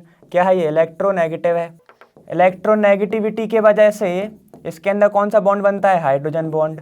ठीक है, तो इसका जो इंटरमॉलिक्यूलर बॉन्ड है, इंटरमॉलिक्यूलर जो बॉन्ड है, ये होता है बहुत ज़्यादा स्ट्रॉन्ग। इंटरमॉलिक्यूलर जो फोर्स है, ठीक, बॉन्ड जो भी है, फोर्स और बॉन्ड, ठीक, ये होता है बहुत ज़्यादा हाई। ठीक, सेम इसमें भी होता है, कौन सा, यही होता है। कौन सा होता है, इसमें भी हाइड्रोजन बॉन्डिंग होती है। इंटरमॉलिक्यूलर फोर्स हाई तो होती है लेकिन इससे कम होता है। ठीक, हाई तो होता है, अट्रैक्शन ज़्यादा तो होता है, लेकिन किससे कम होता है, वाटर से कम होता है, इसलिए इसका मेल्टिंग पॉइंट उससे कम है। चलो अब और देखो, ये है डाई इथाइल ईथर। इनमें होता है कौन सा फोर्स, इसमें होता है वंडर वॉल्स फोर्स। ये सब पढ़ के आए 11th में। ठीक है, ये सब पढ़ के आए 11th में। इसमें होता है वंडर वॉल फोर्स, उसमें भी कौन सा होता है, London force, London person force. ठीक है, ये होता है थोड़ा वीक। ठीक है, वीक होता है। अब खुद सोचो तुम, अगर इंटरमॉलिक्यूलर फोर्स ज़्यादा है, ठीक है, अगर अट्रैक्शन ज़्यादा है तो इतना ज़्यादा स्टेबल होगा मॉलिक्यूल।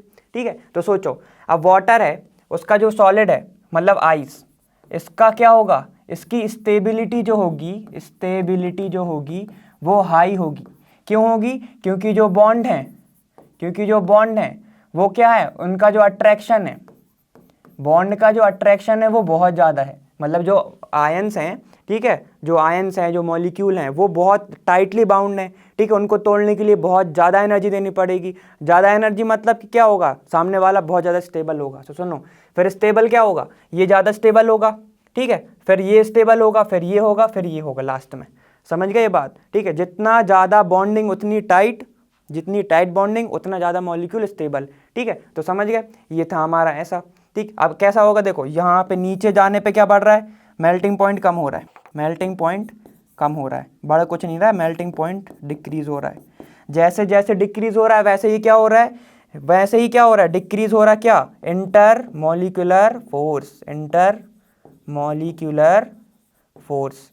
ठीक है, तो ये हो गया इसका आंसर ये दोनों है कि इंटरमॉलिक्यूलर फोर्स कम हो रहा है और मेल्टिंग पॉइंट भी कम हो रहा है। समझ गए ना ये बात, ये है आंसर, क्योंकि अट्रैक्शन बहुत कम है। चलो देखो नेक्स्ट क्वेश्चन हमारा वो क्या है, how will you distinguish between the following pairs of term. देखो पहला क्या है, हेक्सागोनल क्लोज पैकिंग, और फिर हमें किसके साथ करना है, ये क्यूबिक क्लोज पैकिंग के साथ। सबसे पहले देखो क्यूबिक क्या होता है। क्यूबिक देखो यहाँ पे ऐसे जो है अरेंजमेंट ऐसे होता है किसका, एटम्स का, ठीक है, ये एक अरेंजमेंट हो गया। इसके ही जस्ट नीचे एक और होगी लेयर ऐसे, ठीक, ये एक लेयर ऐसी होगी।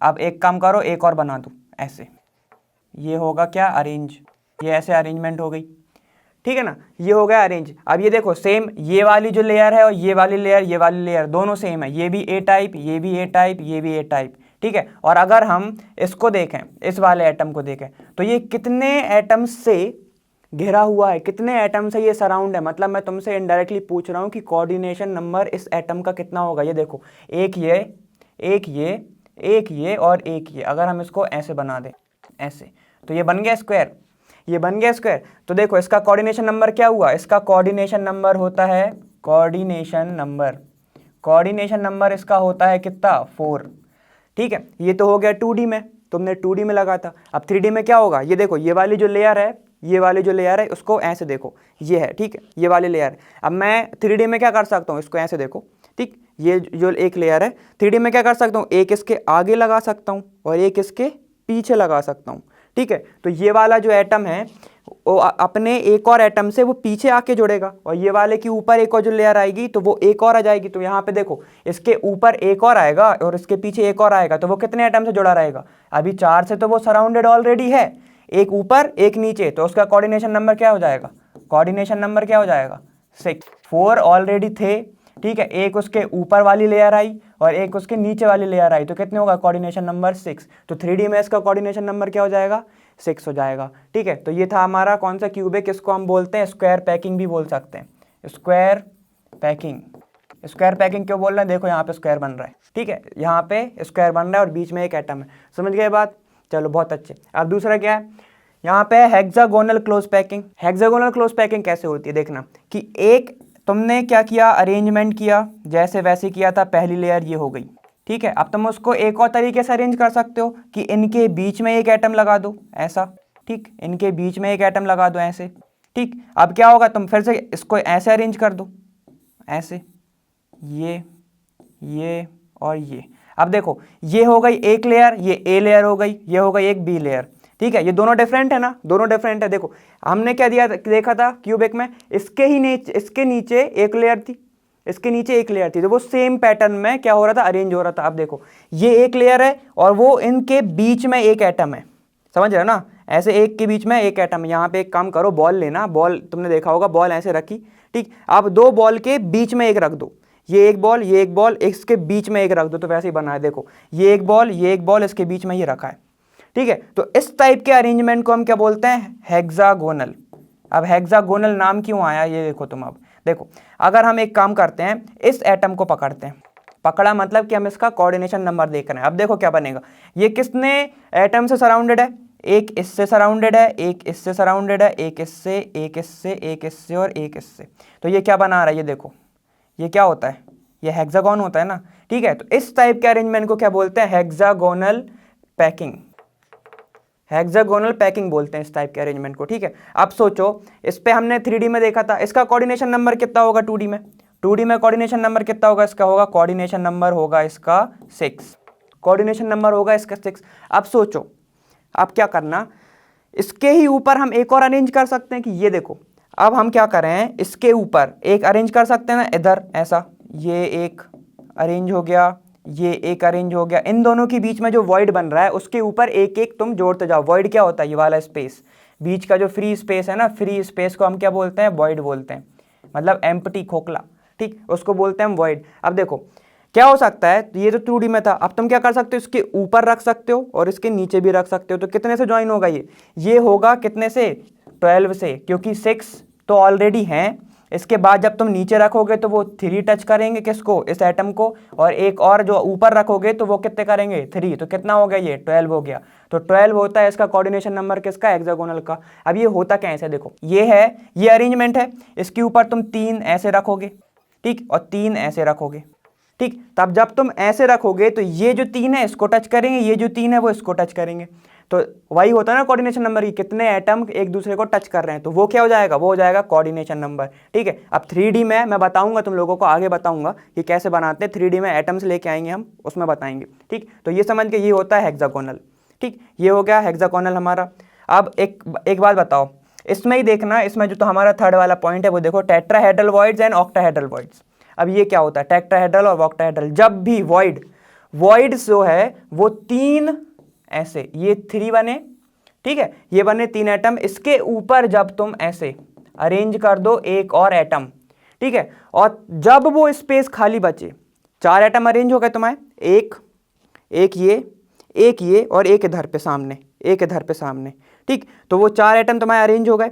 अब उसके ऊपर तुम एक रख दो, और जब वो फ्री स्पेस बचेगा, जैसे एक बार फिर से देखो, ये एक एटम, ये एक दूसरा एटम और ये तीसरा एटम, ये जो बीच में जो स्पेस बचा, ये वाला, कौन सा वाला, ये वाला, ठीक, इसके बीच में तुम एक और एटम अरेंज कर दो, तो हम ये बोल सकते हैं कि इस वॉइड से 4 एटम क्या हैं, 4 एटम क्या है, ज्वाइन है। तो इस टाइप के वॉइड को हम बोलते हैं टेट्राहेड्रल वॉइड। ठीक, टेट्राहेड्रल वॉइड। अब ये तो यहाँ पे तो 4 थे, अब ऑक्टाहेड्रल में क्या होगा, ऑक्टाहेड्रल में देखो क्या होगा कि जब ये जो है एटम है, ठीक है, एक एटम, दूसरा एटम और तीसरा एटम, अब क्या करें, ये जो वॉइड है इसके नीचे भी एक हो, ऐसा अरेंज हो, ठीक, ऐसा अरेंज हो, तो उस टाइप के अरेंजमेंट को क्या कहते हैं, जो वॉइड है वो 6 एटम को टच करे, ठीक है, वॉइड जब बने तो वो 6 एटम को टच करे, तो उस टाइप के अरेंजमेंट को हम क्या बोलते हैं, ऑक्टाहेड्रल अरेंजमेंट। ठीक है, उस टाइप के अरेंजमेंट को क्या बोलते हैं हम, ऑक्टाहेड्रल अरेंजमेंट, समझे। चलो बढ़िया, अब देखो क्या है तुम्हारा दूसरा पॉइंट क्या है। चलो देखो अब हमारा दूसरा पॉइंट क्या है, हमने पहला और जो तीसरा है वो साथ में देख लिया। अब देखो दूसरा पॉइंट क्या है कि क्रिस्टल लैटिस क्या होता है, क्रिस्टल लैटिस क्या होता है और यूनिट सेल क्या होता है। जब भी तुम क्या करो, 3D अरेंज करो, 3D अरेंज क्या करना है, पॉइंट को, 3D arrangement of point in any space, ठीक है, तो उस टाइप के अरेंजमेंट को हम, जब वो अरेंज हो जाएगा तो उस टाइप के बोलते हैं, हम उसको बोलते हैं क्रिस्टल लैटिस। ठीक है, 3D arrangement of any point या एनी कंस्टिट्यूएंट या एटम, मॉलिक्यूल या कंपाउंड वगैरह जो भी, ठीक है, उसको जब हम अरेंज करते हैं किसमें, 3D की स्पेस में, 3D स्पेस में हम उसको जब अरेंज करते हैं तो वो क्या बनाता है, उसको बोलते हैं हम क्रिस्टल लैटिस। समझ गए बात। चलो अब दूसरा क्या है तुम्हारा, यूनिट सेल क्या होता है, जब ये एक अरेंजमेंट, मतलब एक यूनिट, जैसे कि ये जो क्रिस्टल बनी, ठीक, ये क्या है तुम्हारा, ये एक यूनिट है। अब ऐसे ही यूनिट मिल के बना के क्या बना ले, एक लैटिस बना ले, ठीक है, तो लैटिस का जो एक यूनिट होगा, ठीक है, वो क्या होगा तुम्हारा, वो होगा तुम्हारा यूनिट सेल। समझ गए बात। जैसे कि हम बोलते हैं ना कि हमारी बॉडी जो है वो किससे बनी है, सेल से बनी है, तो सेल्स क्या है तुम्हारी, वो यूनिट है, ठीक है, और जो तुम उसको सोच लो कि जो तुम्हारी स्किन बनी है वो क्रिस्टल है, ऐसे समझ लो तुम कि क्रिस्टल है तुम्हारी वो यूनिट, क्रिस्टल है तुम्हारी क्या, स्किन, और जो स्किन तुम्हारी कैसे बनी है, वो छोटे छोटे सेल से बनी है, तो वो जो सेल्स हैं वो तुम्हारी क्या है, यूनिट सेल्स। ठीक है, तो ऐसे समझो तुम, समझ गए ना ये बात। चलो बहुत सही। अब ये बात और देख लो कि देखो ए क्या होता है, वो भी देख लो। ए क्या होता है कि ये यहाँ से लेके यहाँ तक की जो डिस्टेंस होगी, हर एक यहाँ पे क्या होगा, एक एक एटम प्रेजेंट होगा, ठीक है, यहाँ से लेके यहाँ तक की डिस्टेंस होगी, उसको हम बोलते हैं ए। ठीक है, समझ गए बात। तो ये सब होता है तुम्हारा क्या, ये यूनिट सेल होता है, ये क्रिस्टल लैटिस होता है। ये सब मिलके जो यूनिट सेल है मिलके एक बड़ा सा लैटिस बनाती हैं। ठीक है, तो समझ जाना कि ये है तुम्हारा पॉइंट। चलो देखो हमारा अगला क्वेश्चन कौन सा, देखो how many lattice point are there in one unit cell of each of the following lattice.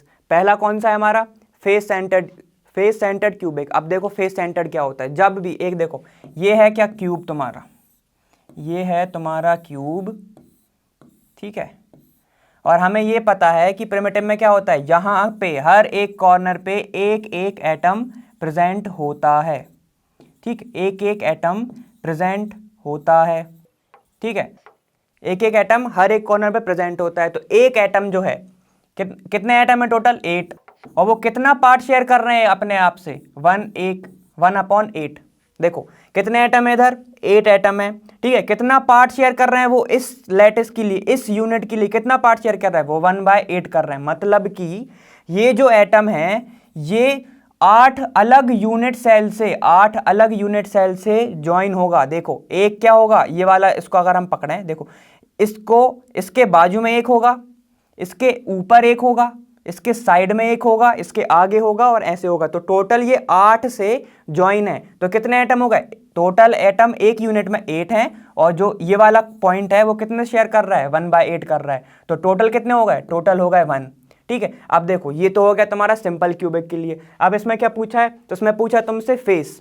Face कितनी होती है क्यूब्स की, फेस होती है 6। तो एक यहाँ पे एटम प्रेजेंट होगा, एक यहाँ पे एटम प्रेजेंट होगा, ठीक, एक यहाँ पे एटम प्रेजेंट होगा, एक यहाँ पे और एक पीछे। तो टोटल कितने होंगे, 6 होंगे तुम्हारे। ठीक, देखो एक ये हो गया तुम्हारा, ठीक है, और एक इसके पीछे वाली वॉल पे होगा, साइड वाली पे। तो तुम देखो अपने आसपास, देखो अपने रूम को देखो, तो कितने हैं तुम्हारे पास, एक राइट साइड वाली है, एक लेफ्ट साइड वाली है, ठीक है, एक तुम मेरे पीछे वाली है और एक मेरे सामने वाली है। ठीक है, तो ये हो गए 4। एक तुम्हारी सीलिंग हो गई, एक तुम्हारा फ्लोर हो गया। तो ये तुम्हारे कितने हो गए, 6 फेसेस हो गए। ठीक है, 6 फेसेस हो गए। तो हर एक एटम एक फेस पे रहेगा, तो कितने हो गए, 6। अब जो एटम है ना, देखो वो रहेगा कुछ ऐसा प्रेजेंट, ये इसको मान लो तुम एटम, वो रहेगा कुछ ऐसा प्रेजेंट। तो हाफ इस साइड रहेगा, हाफ इस साइड रहेगा। तो हम इसको कैसे निकाल सकते हैं, 6 फेसेस हैं और हाफ इधर शेयर है, हाफ इधर शेयर है और हाफ इधर शेयर है। तो हम इसको क्या बोल सकते हैं कि 6 एटम हैं, ठीक है, और वो शेयर हैं कितने से, 2 फेस से। मतलब आधा इधर शेयर है और आधा इधर शेयर है। तो कितना हो जाएगा, ये 3। ठीक है, तो 1 + 3 कितना होगा, 4। तो इसमें कितने लैटिस पॉइंट है टोटल, ठीक है। तो Z इफेक्टिव तुम्हारा क्या आ गया, Z क्या आ गया तुम्हारा, कितने यूनिट है, 4। अब तुम सोचो, इनने पूछा है कितने, कि how many lattice point, lattice point कितने होंगे। देखो 8 एटम ऑलरेडी हैं, ठीक है, और कितने फेस हैं, 6 फेस हैं, 6। तो कितना आ जाएगा इसका आंसर, 14। समझ गए बात, इसका आंसर कितना हो जाएगा, 14 लैटिस पॉइंट इसमें प्रेजेंट हैं। और कितने यूनिट हैं, पर यूनिट कितने हैं, पर यूनिट तुम्हारे कितने हैं, 4। ठीक है, पर यूनिट तुम्हारे कितने हैं, 4। चलो बढ़िया। अब इसके बाद तुम्हारा क्या पूछा कि फेस सेंटर्ड टेट्रागोनल क्या होगा। भाई देखो सेम रहेगा स्ट्रक्चर, लेकिन इसमें क्या होता है क्यूबिक में कि A = B = C होता है। ठीक है, ये पता है ना, A = B = C होता है। अब टेट्रागोनल में क्या होता है, A = B तो होता है, लेकिन वो नॉट इक्वल C होता है। ठीक, बाकी कुछ चेंज नहीं आएगा, लेकिन क्या होगा कि इसकी साइज में ये जो लेंथ है ना, इसमें चेंज हो जाएगा। कि मान लो ये एक A है, ये B है और ये C है। ठीक है, तो अब इसमें क्या, C नॉट इक्वल है, तो क्या हो जाएगा, सेम आएगा, बस ये थोड़ा सा ऐसा बनेगा। देखो ऐसा बनेगा, ये ऐसा बनेगा। लेकिन देखो हर एक कॉर्नर पे तो एटम रहेंगे ही। वो एटम कितने रहेंगे, वो 8 एटम रहेंगे। 8 एटम ऑलरेडी प्रेजेंट हैं, कितना शेयर कर रहे हैं, 1/8 कर रहे हैं। ठीक है, प्लस फेस कितने, भाई फेस चेंज हुए क्या, फेस भी चेंज नहीं हुए। फेस कितने हैं, 6 × कितना शेयर करता है फेस, 1/2। ठीक है ना, तो इसको शेयरिंग कर रहे हैं ना, तो ये आधा आधा शेयर कर रहा है। तो इसका टोटल कितना आएगा, इसका भी टोटल कितना आएगा, इसका टोटल भी आएगा 4। ठीक है, 4। तो सेम आएगा, देखो Z तो इक्वल 4 आया। अब देखो 6 इधर फेस हैं, 6 ऑलरेडी हैं और 8 एटम ऑलरेडी हैं, तो कितना है, ये भी 14 आएगा। ठीक है, तो लेटेस्ट पॉइंट कितने हो गए, लेटेस्ट पॉइंट इधर भी 14 हो गए और इधर भी 14 हो गए। अब देखो इधर थर्ड क्या है तुम्हारा, बॉडी सेंटर्ड। बॉडी सेंटर्ड में क्या होता है कि बस कुछ नहीं होता। देखो बॉडी सेंटर में एक क्यूब तो रहेगा ही रहेगा, सेम क्यूब रहेगा, और उसकी बॉडी पर, बॉडी के अंदर एक जो एटम है वो और आ जाएगा, बस। तो देखो हर एक कॉर्नर पे एटम है, तो 8 एटम ऑलरेडी हैं और एक इधर आ गया 1, तो ये तो कितने हो जाएंगे, 9। इसका आंसर क्या होगा, कितने लेटेस्ट पॉइंट है, 9। समझ गए बात। और अगर तुम्हें Z निकालना है इसका, तो कैसे निकालोगे, देखो 1/8, 8 एटम शेयर कर रहे हैं, 1/8 पार्ट, और पूरा का पूरा एक एटम किस में है, बॉडी पे है, 1। तो ये कितना हो जाएगा, ये आ जाएगा 2। तो इसका जो Z है वो आ जाएगा 2। समझ गए।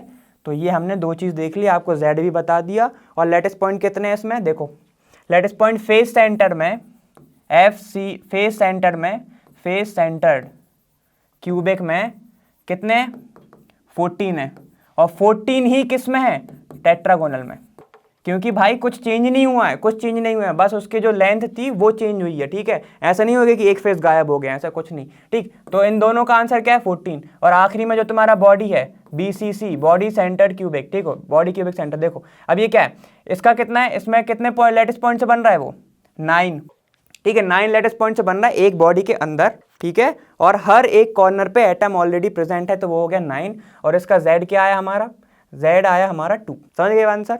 तो ये हमारा हो गया ये वाला क्वेश्चन। चलो हम चलते हैं नेक्स्ट क्वेश्चन पे। अब देखो हमारा नेक्स्ट क्वेश्चन क्या है, explain the basis of similarity and difference between metallic and ionic crystal. ठीक है, तो हमें इसके क्या डिफरेंस बताना है और सिमिलरिटी बताना। चलो पहला ही क्वेश्चन देख लेते हैं। पहला क्या है, हमें मेटेलिक क्रिस्टल, ठीक है, मेटेलिक क्रिस्टल, और हमें बताना है आयनिक क्रिस्टल।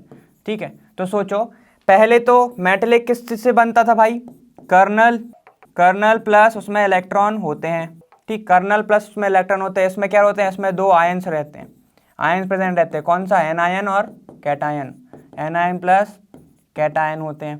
ठीक है, आप खुद सोचो क्या रहता है। देखो इन दोनों में कौन सा फोर्स रहता है,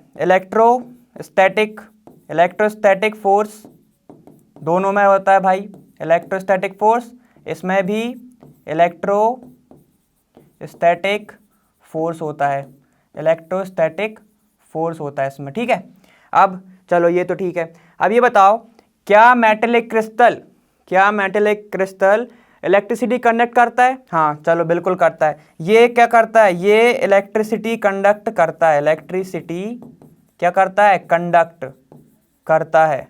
किसमें, हर स्टेट में। ये क्या सॉलिड स्टेट में भी करता है ये, ठीक है, ये मोल्टन स्टेट में भी करता है।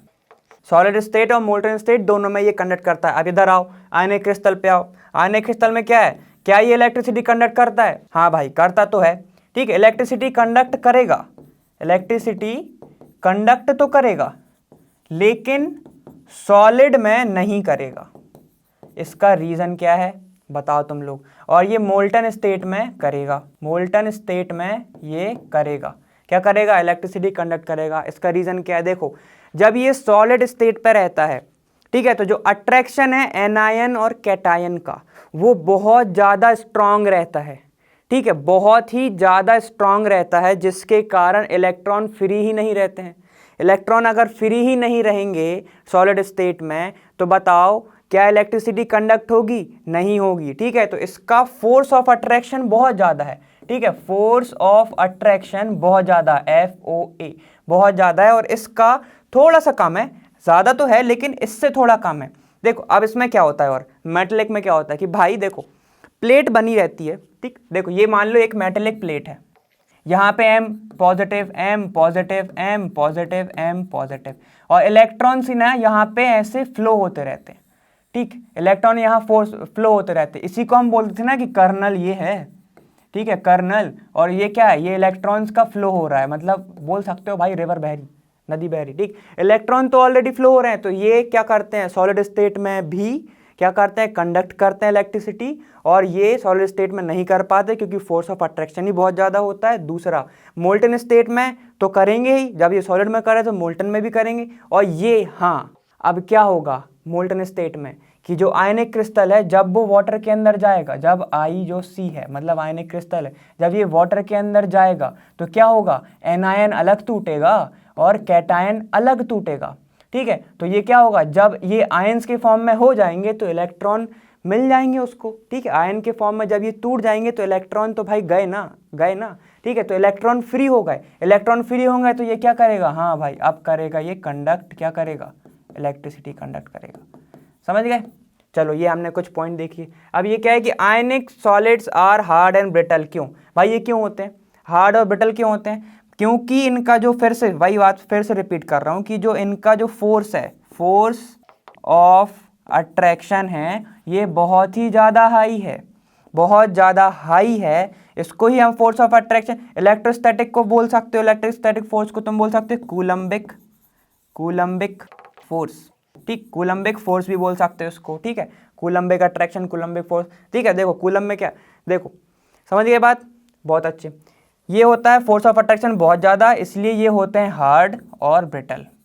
तो ये इसका आंसर है। दोनों का आंसर ऑलमोस्ट सेम है, डिफरेंस देख लिया हमने, सिमिलरिटी हमने देख ली, ठीक है। ये होता है सिमिलर क्या क्या थे कि भाई दोनों इलेक्ट्रिक फोर्स बना रहे थे, इलेक्ट्रोस्टैटिक फोर्स बना रहे थे, कंडक्ट करता है, हाँ करता है, ये सॉलिड में करता है, ये मोल्टन स्टेट में करता है, ठीक है। ये इसमें आयंस होते हैं, इसमें कर्नल्स होते हैं, कर्नल्स प्लस इलेक्ट्रॉन होते हैं, ठीक है। ये सब हमने देख लिया। चलो देखो हमारा नेक्स्ट क्वेश्चन क्या है, calculate the efficiency of packing in case of metal crystal. तो हमें सबसे पहले क्या दिया, सिंपल क्यूबिक। सिंपल क्यूबिक की तुम्हें परसेंटेज पैकिंग निकालनी है, वो देखो क्या है। देखो सिंपल क्यूबिक कैसा होता है, ऐसा होता है ना, ये होता है सिंपल क्यूबिक, ठीक। हर एक कॉर्नर पे एक एक एटम प्रेजेंट होता है, हर एक कॉर्नर पे एक एक एटम प्रेजेंट होता है, ठीक। हर एक कॉर्नर पे एक एक एटम ऑलरेडी प्रेजेंट है। अब देखो सबसे पहले तो परसेंटेज पैकिंग का फॉर्मूला क्या होता है, Z इंटू कितना, occupied space, occupied space, space या वॉल्यूम, ठीक, volume upon total volume, total volume. Percentage हमेशा किस में निकालते हो, इंटू 100 करते हो ना, इंटू 100। अब देखो भाई जब मैंने तुमसे बोला था कि हर एक एटम एक दूसरे से कर रहा होता है टच, ठीक, तो हम इसको ऐसे लिख सकते हैं कि ये जो है एक दूसरे को कर रहे हैं टच, और यहाँ से लेके यहाँ तक की डिस्टेंस कितनी होती है, a, तो यहाँ से लेके यहाँ तक की डिस्टेंस तो हो गई a। अब हमें इन टर्म्स ऑफ रेडियस निकालना है, तो ये होगा सेंटर इन दूसरे का, एक दूसरे का, ये होगा क्या, सेंटर। अब देखो यहाँ से लेके यहाँ तक की डिस्टेंस कैसे निकालोगे, जब यहाँ से लेके यहाँ तक होगा r, ये होगा r, तो ये भी होगा r, तो यहाँ से डिस्टेंस क्या जाएगी, a इज इक्वल टू कितना हो जाएगा, 2r। a कितना था, 2r हो गया, a कितना था, यहाँ से लेके यहाँ तक की डिस्टेंस। अब इन टर्म्स ऑफ रेडियस यहाँ से लेके यहाँ तक कितना होगा, r होगा, और यहाँ से लेके यहाँ तक कितना होगा, r होगा। सेंटर से सरकमफेरेंस तक रेडियस होती है ना, ठीक है, तो हमें कहाँ तक निकालनी है, इस सेंटर से दूसरे के सेंटर तक, तो कितना हो जाएगा, डबल हो जाएगी रेडियस, डबल हो जाएगी रेडियस, ठीक है। तो एक इक्वल हो जाएगा तुम्हारा 2r।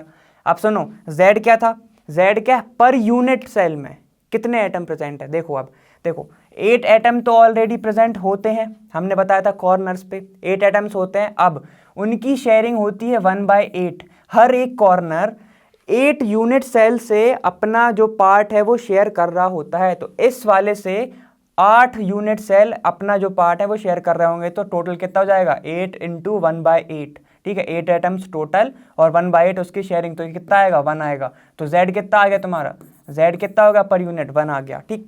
तो z हो गया 1 इंटू एरिया ऑफ स्क्वायर क्या होता है भाई, 4/3 पाई r cube upon total volume कितना है, टोटल वॉल्यूम कितना है, यहाँ से लेके यहाँ तक कितना, a। इसको हम लिखते हैं वॉल्यूम किस में लिखते हैं, a की पावर क्यूब। वॉल्यूम हमेशा क्या क्यूब होता है ना, देखो a की पावर क्यूब। अब ये क्या आएगा, 4/3 पाई r क्यूब, a क्यों किसके टर्म में तुम रिप्लेस कर दो, r से रिप्लेस कर दो, तो कितना आएगा ये 8r क्यूब। यहाँ पर रख दो 2r, तो ये कितना हो जाएगा 8r क्यूब। जब तुम इसको सॉल्व करोगे, इस वाले को जब तुम सॉल्व करोगे तो तुम्हारा आएगा 52.33 समथिंग परसेंटेज। तो percentage efficiency for simple cubic is 52.33%, ठीक है। अब हम देखते हैं कौन सा, दूसरा वाला। दूसरा कौन सा है हमारा, बॉडी सेंटर्ड। देखो दूसरा कौन सा हमारा, बॉडी सेंटर्ड। अब देखो बॉडी सेंटर्ड में क्या होता है, बॉडी सेंटर्ड में क्यूब होता है, सबको पता है भाई, क्यूब ऑलरेडी प्रेजेंट होता है, ठीक, ऐसा क्यूब होगा। हर एक कॉर्नर पे एटम प्रेजेंट होंगे, बिल्कुल होंगे। यहाँ पर बस एक एटम एक्स्ट्रा होता है, किसमें, बॉडी पे, ठीक, बॉडी पे एक एटम एक्स्ट्रा होता है, ठीक है। तो z कितना आएगा तुम्हारा, z कितना आएगा, देखो 8 इंटू 1/8 तो है कि भाई 8 कॉर्नर्स हैं, ठीक है, और हर एक कॉर्नर पे एक एटम ऑलरेडी प्रेजेंट है, और 1/8 क्या है, वो जो कॉर्नर है वो शेयर कर रहा है यूनिट से, ठीक है। तो ये तो है ही है, और एक एटम एक्स्ट्रा है, वो कहाँ पे है, बॉडी पे, तो इसको लिख दो 1। तो z कितना आएगा तुम्हारा 2, z कितना आएगा तुम्हारा 2, ठीक। तो z की वैल्यू हमें पता हो गई। अब बात आती है तुम्हारी a। अब तुम a कैसे निकालोगे भाई, देखो एक ये एटम है, एक ये एटम है, यहाँ पे भी एटम है, यहाँ पर भी एटम है, यहाँ पे भी, यहाँ पे भी, और इस टाइम पे जो क्यूब के एटम है वो एक दूसरे को टच नहीं कर रहे होते हैं, वो सिर्फ टच कर रहे होते हैं किसको, वो सिर्फ टच कर रहे होते हैं बॉडी वाले एटम को, जो बॉडी पे रखा है ना एक एटम, उसको टच कर रहे होते हैं, ठीक है। सुनो अब इसको कैसे निकालोगे तुम, एक ही टर्म में कैसे निकालोगे। मैं एक क्या करता हूँ, ये वाला एटम लिया, ये वाला एटम, ये एटम और एक बॉडी का एटम ये। ठीक, सुनो, अब क्यूब का डायगोनल कितना होता है? ठीक, अब हम तो क्या करेंगे, हमें तो चाहिए पूरा। ठीक, तो क्यूब का डायगोनल कितना होता है? डायगोनल होता है a√3। ठीक है, a√3 होता है किसका? क्यूब का डायगोनल। ये तो तुम पहले सबसे पहले याद रखना। ठीक, इसको निकाल भी सकते हैं, निकाल के ही बताएंगे। ठीक, तो ये होता है उसका। अब सोचो हमें कितनी चाहिए? हमें सिर्फ चाहिए है इतना। कितना चाहिए हमें? इतना। तो ठीक है, ये कितना हो जाएगा? ये कितना हो जाएगा? a√3 अपॉन 2 इक्वल टू क्या है? यहाँ से लेके यहाँ तक कितनी होगी? 2r।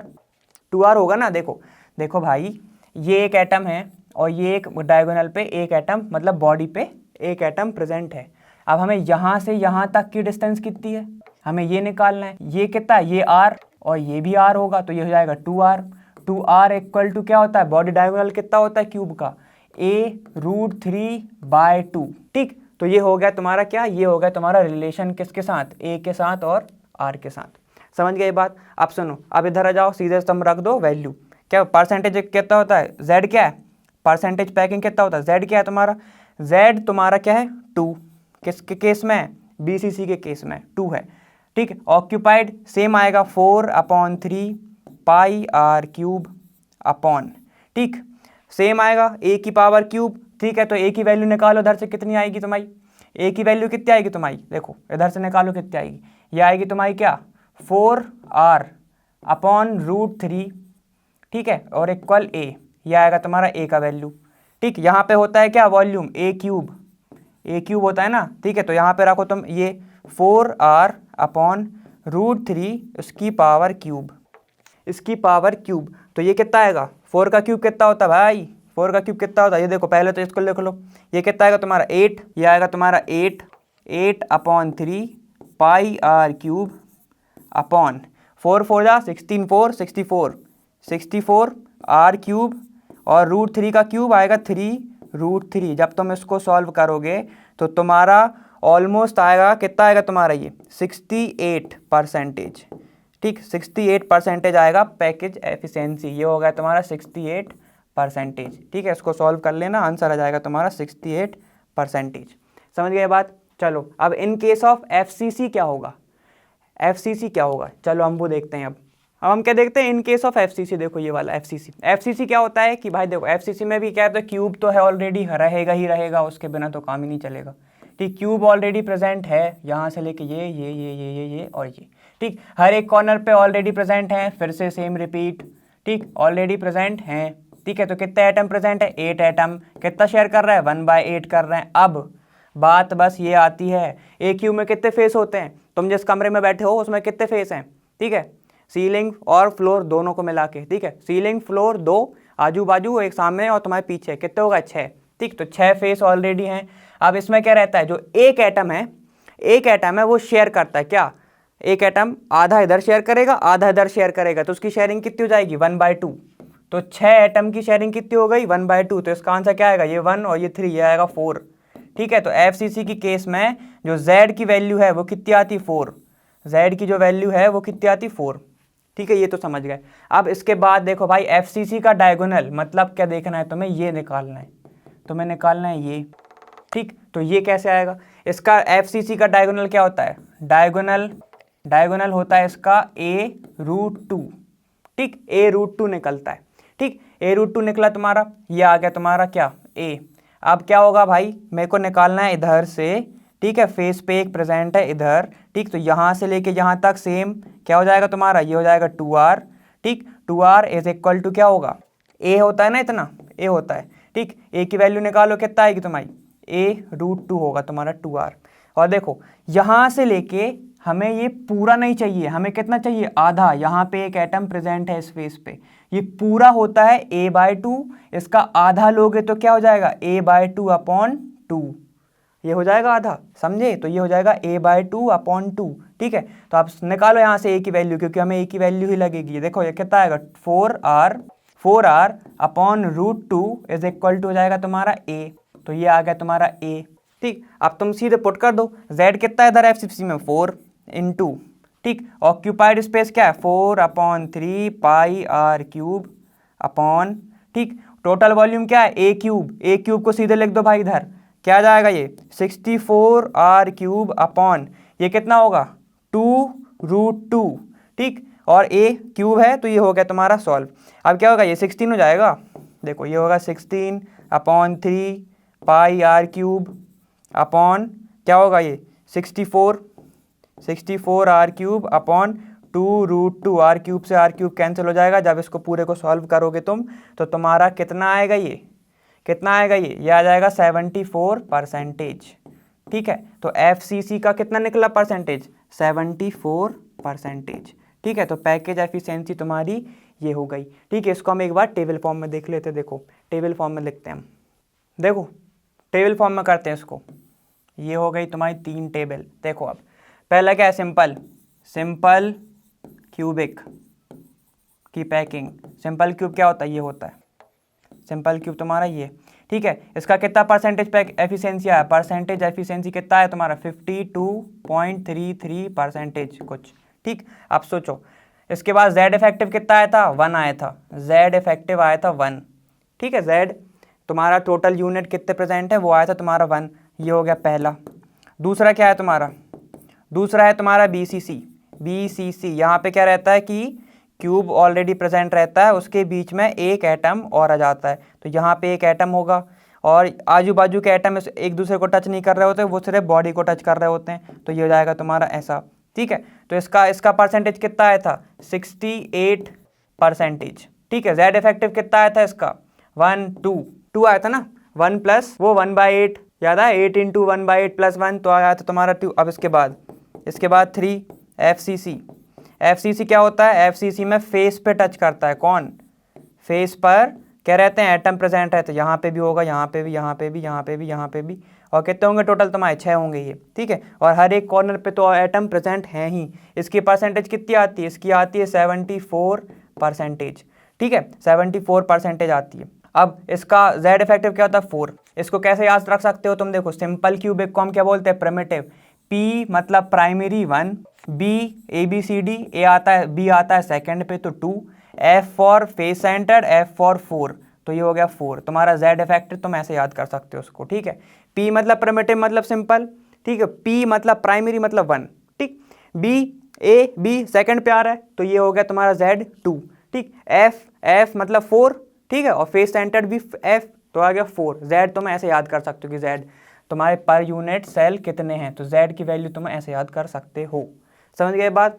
तो और ये भी चीज़ देख सकते हो कि इन सब में 16 का डिफरेंस है। देखो ऐसे अगर याद करना हो तो 52 + 16 होगा तुम्हारा क्या 68 + 16 तुम्हारा कितना होगा 74। ठीक है, तो तुम ऐसे भी याद कर सकते हो।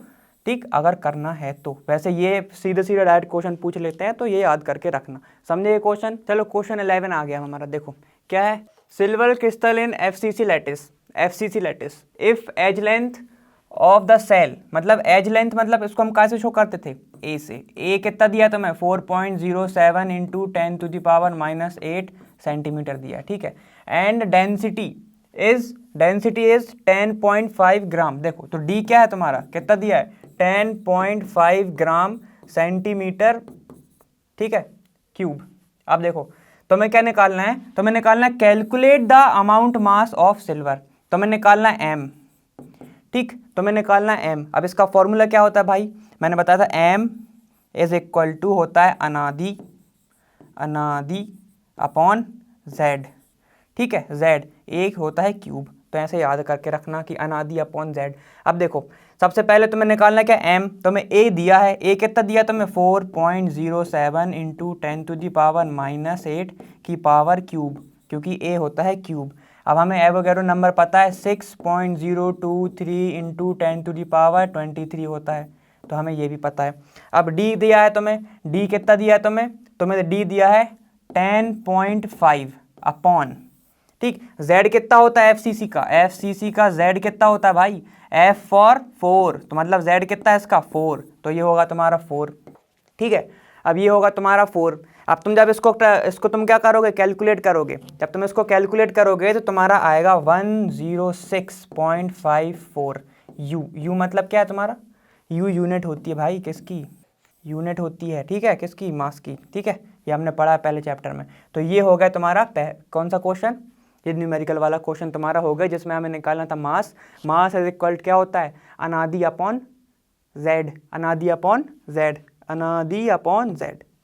ठीक है, तो ये तुम्हारा निकालना था। सारी वैल्यू तुम्हें दी है, तुम्हें ये एज दिया है, ठीक है, तुम्हें ये डी दिया है, ठीक, और क्या निकालना है तुम्हें, एम निकालना है। बाकी तुम्हें एवोगैड्रो नंबर तुम्हें पता है, तो ये ऐसे निकल जाएगा तुम्हारा क्या, कैलकुलेट, ये आ जाएगा तुम्हारा मास। समझ गए बात। चलो क्वेश्चन नंबर 12 देखो क्या है। A cubic solid is made up of 2 element P और क्यू। ठीक है, एक क्यूबिक सॉलिड है, वो किससे, 2 एलिमेंट से बना है, पी और क्यू से। ठीक है, पी और क्यू से बना है। ठीक है, atom Q R at the corner, तो ये किस पे है, कॉर्नर पे है। ठीक, कॉर्नर पे of the cube. And P, जो पी है वो किस पे है, द बॉडी सेंटर पे। तो ठीक है, ये बॉडी सेंटर पे है, बॉडी सेंटर पर है।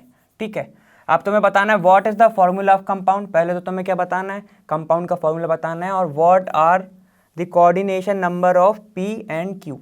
ठीक, कोऑर्डिनेशन नंबर तुम्हें बताना है पी और क्यू का। अब चलो वो देखो क्या है, एक क्यूब है, बस एक ही क्यूब है। ठीक है, एक क्यूब से दो, उसमें 2 एलिमेंट हैं, एक क्यूब है। ठीक, जो क्यू है, एक क्यूब है, उसमें जो क्यू है वो किस पे है, कॉर्नर पे है। ठीक है, कॉर्नर पे क्या होता है भाई, शेयरिंग होती है किसकी, 1/8 एटम की। कितने एटम होते हैं, 8, तो कितना हो गया, ये तो 1 हो गया, ये हो गया 1 तुम्हारा, क्यू आ गया तुम्हारा 1, क्यू इक्वल टू 1 आ गया। अब पी, पी किस पे है, बॉडी सेंटर पे है। बॉडी सेंटर कहाँ होता है, इधर, एक ही क्यूब के अंदर है। ठीक है, तो बॉडी सेंटर में कितने एटम होगा, एक ही एटम होगा, सिंपल सी बात है। तो इसका फॉर्मूला कैसे लिख सकते हैं हम, देखो पी रेशियो क्यू में लिख के देखते हैं हम, तो क्या आएगा भाई, देखो पी कितने हैं, 1, ठीक है, और क्यू कितना निकला, 1, तो कितना होगा, इसका फॉर्मूला क्या होगा, पी क्यू। तो कंपाउंड का फॉर्मूला होगा पी क्यू। अब बताना है तुम्हें what are the coordination number of P and Q. P और क्यू के कोऑर्डिनेशन नंबर क्या होंगे, तो ये है बॉडी सेंटर्ड। ठीक है, इससे कितने एटम टच कर रहे होंगे, इससे करते हैं 8 एटम टच। ठीक है, तो कोऑर्डिनेशन नंबर कितना आया, इसका कोऑर्डिनेशन नंबर आया 8। समझ गए ये बात। ठीक है, बॉडी सेंटर में यही होता है ना कि ये वाला एटम 8 से टच कर रहा होगा। ठीक है, तो इसका फॉर्मूला, इसका कोऑर्डिनेशन नंबर क्या आएगा, 8, इसका कोऑर्डिनेशन नंबर हो गया 8, तो ये हो गया तुम्हारा आंसर। ठीक, और कंपाउंड का हो गया पी क्यू, ये तुम्हारा दूसरा पहला आंसर। समझ गए ये बात। चलो बहुत अच्छे। चलो इधर देखो हमारा नेक्स्ट क्वेश्चन क्या है। Niobium crystallise in body centred cubic structure. जो नायोबियम है वो क्रिस्टलाइज हो रहा है किसमें है, बॉडी सेंटर्ड में हो रहा है। ठीक है, देखो तो उसकी डेंसिटी तुम्हें दी है, D is equal to 8.55 centimetre cube, gram centimetre cube. देखो अब कैलकुलेट तुम्हें क्या करना है, एटॉमिक रेडियस तुम्हें आर निकालना है। ठीक है, यूजिंग एटॉमिक मास तुम्हें दिया है 93। ठीक, 93 तुम्हें दिया है। अब तुम्हें क्या पता होना चाहिए, देखो सबसे पहले तो क्या होता है बॉडी सेंटर्ड, बॉडी सेंटर्ड होता है ऐसा। ठीक है, एक एटम किस में होता है, बॉडी पर प्रेजेंट होता है, एक एटम इधर प्रेजेंट होता है, एक एटम इधर प्रेजेंट होता है। तो यहाँ ये वाला इसको टच करेगा, ये वाला इसको टच करेगा। ठीक है, तो हम इसको मान ले रहे हैं ऐसा, ये टच कर रहा है इसको, और ये वाला जो बॉडी सेंटर्ड है ये टच कर रहा है इसको, ऐसा, ये है बॉडी सेंटर्ड वाला। ठीक है, हम क्या करते हैं, 2 स्पेयर को ले लेते हैं बस, ये वाला और ये। तो यहाँ से लेके यहाँ तक की डिस्टेंस कितनी है, ये हो जाएगी, ये कितनी हो जाएगी 2r, ये हो जाएगी 2r। ठीक है, मतलब ये वाली r, ये वाली r और ये वाली r, तो ये कितने हो गई 2r। अब बताओ बॉडी डायगोनल क्या होता है, बॉडी डायगोनल होता है a√3। ठीक है, a√3 होता है, इक्वल क्या है 2r, यहाँ से लेके यहाँ तक की डिस्टेंस, ठीक, इक्वल 2r। अब सुनो हमें क्या चाहिए, यहाँ से यहाँ तक का होता है a√3, मतलब मैं बोलूँ कि इस रूम से लेके, ठीक, इस रूम तक, मतलब ऐसा समझो ये बोर्ड है, यहाँ से लेके यहाँ तक होता है क्या, a√3, अगर ये क्यूब है तो। लेकिन हमें इधर चाहिए, तो ये कितना हो जाएगा a√3/2। ठीक, तो रिलेशन कितना आएगा इसका, a को निकालो तुम, a का कितना आएगा इधर, 4r/√3 is equal to a। तो ये आएगा तुम्हारा रिलेशन। अब कुछ नहीं, अब तुम सीधे एक काम करो, फॉर्मूला लगा दो। ये फॉर्मूला क्या होगा इसका, क्या होता है, m इज इक्वल टू अनादि, ठीक, अनादि अपॉन z। ठीक, a का निकाल लो, इधर से क्या आएगा, m into z upon na into d is equal to क्या आएगा तुम्हारा, ये आएगा a, ये होगा क्यूब में। अब कुछ नहीं, वैल्यू पुट कर दो, तुम्हारे पास सब कुछ है, 93। ठीक, z क्या है, BCC का क्या होता है, b is equal to 2ab B क्या होता है, हमेशा 2 होता है, तो ये हो जाएगा 2/6.023 इंटू 10⁻23। डेंसिटी कितनी दिया है, 8.55। ठीक, 8.55 तो मैं दिया है, ये अंडर रूट में है। ठीक, अब ए की वैल्यू क्या है इधर, 4, ये क्यूब है ना, क्यूब नहीं है, हाँ ये 4r/√3। एक काम करो, अब इसको इधर ले आओ, इसको इधर ले आओ, क्या होगा ये, r की वैल्यू कितनी आएगी तुम्हारी, इसको जब तुम सॉल्व करोगे टोटल तो आएगा तुम्हारा 1.43 इंटू 10⁻⁻8 सेंटीमीटर। तो ये आएगी तुम्हारी रेडियस, समझे, ये आएगी तुम्हारी रेडियस। कुछ नहीं करना, इसको इधर लेके आ जाना, 4 को इधर लेके जाना, तुम्हारी r की वैल्यू पूरी निकल आएगी। कैलकुलेट आप करो, ठीक है। तो क्या आएगा इसका, जो कैलकुलेट में आएगी 1.43 इंटू 10⁻⁻8 सेंटीमीटर, क्योंकि रेडियस लेंथ में होती है तो सेंटीमीटर आई, समझे। तो ये था हमारा क्वेश्चन। अब हम चलते हैं अगले क्वेश्चन की तरफ। आ जाओ हमारे क्वेश्चन पे, क्वेश्चन नंबर 14 पे। देखो क्या कह रहा है वो, if the radius of octahedral void is R. Octahedral void की जो रेडियस है वो आर है, and the atoms in close packing is capital R. तो डिराइव रिलेशन बिटवीन आर और कैपिटल आर, एक रेडियस, दोनों रेडियस के बीच में तुम्हें क्या करना है, रिलेशन बताना है कि क्या होगा। ठीक, तो चलो वो देखो, पहले क्या होता है ऑक्टाहेड्रल वॉइड, ऐसे एटम क्लोज पैकिंग में ऐसे प्रेजेंट है। ठीक है, ये देखो अच्छे से देख रहे हैं, ये वाला ये लगता है रिलेशन। ठीक है, क्लोज पैकिंग में ये प्रेजेंट है। अब ये क्या कह रहा है, जो एटम जो क्लोज पैक है तो इनकी जो रेडियस है यहाँ से लेके यहाँ तक, तो ये क्या है आर। सेम यहाँ से लेके यहाँ तक भी आर ही होगी। ठीक है, अब ये जो वॉइड के अंदर मान लो कि एक स्पेयर प्रेजेंट है, ये एटम प्रेजेंट है, ठीक है ना, इसकी रेडियस कितनी है, इसकी रेडियस है स्मॉल आर। ठीक, इतना समझ गए ना। देखो ये जो अंदर जो प्रेजेंट है उसकी जो रेडियस है वो स्मॉल आर, बाहर पे जितने भी एटम है यहाँ से लेके यहाँ तक ये भी आर होगी। ठीक, फिर इसकी भी आर होगी, और यहाँ सेंटर से लेके सर्कमफेरेंस तक रेडियस ही होती है ना, तो ये कैपिटल आर है और बाकी अंदर की स्मॉल आर है। तो चलो हमने क्या पढ़ा है, भाई, हमने पढ़ा है 10th क्लास में कौन सी थ्योरम, पाइथागोरस थ्योरम है ना, वो हाइपोटेन्यूस वगैरह वो। चलो अब देखो, अगर मैं तुमसे बोलूँ कि यहाँ से लेके यहाँ तक की डिस्टेंस ये, और ये वाली डिस्टेंस ऐसा, ये दिख रहा है, ये ट्रायंगल बना, ये दिख रहा है ना, ये ट्रायंगल बना ना, ये ट्रायंगल बना। तो चलो अगर मैं मान लेता हूँ ये ए है, ठीक, ये बी है, ये सी है और ये डी है। ठीक, ABCD हो गया। चलो अब दूसरे कलर से देखते हैं अपन। देखो क्या बोला था मैं, कौन कौन सा देखना है हमें, ये वाला ट्रायंगल देखना, ऐसा ये ट्रायंगल दिख रहा है। ठीक, तो ये वाली साइड क्या होगी, ये 90 डिग्री होगी ना, 90 डिग्री होगी ना। अब देखो इसको मैं अलग से बना रहा हूँ, कितने स्पेयर हैं, पार्टिसिपेट कितना ट्रायंगल बना रहा है, देखो ये एक स्पेयर, ये वाला। ठीक है, अब यहाँ पे जो छोटा स्पेयर है वो ये वाला स्पेयर, ठीक, ये वाला स्पेयर, और एक बड़ा वाला ये वाला स्पेयर। ठीक, और उनके साथ में क्या टच है, ये वाला स्पेयर। ऐसे बनना है, ये ऐसा बनना है ना ट्रायंगल, ये ऐसा बना ना ट्रायंगल। ठीक, तो वो अलग से बना दिया। ठीक, समझ गए ना। अब देखो, जब यहाँ से लेके यहाँ तक की डिस्टेंस आर है, यहाँ से लेके यहाँ तक की डिस्टेंस आर है।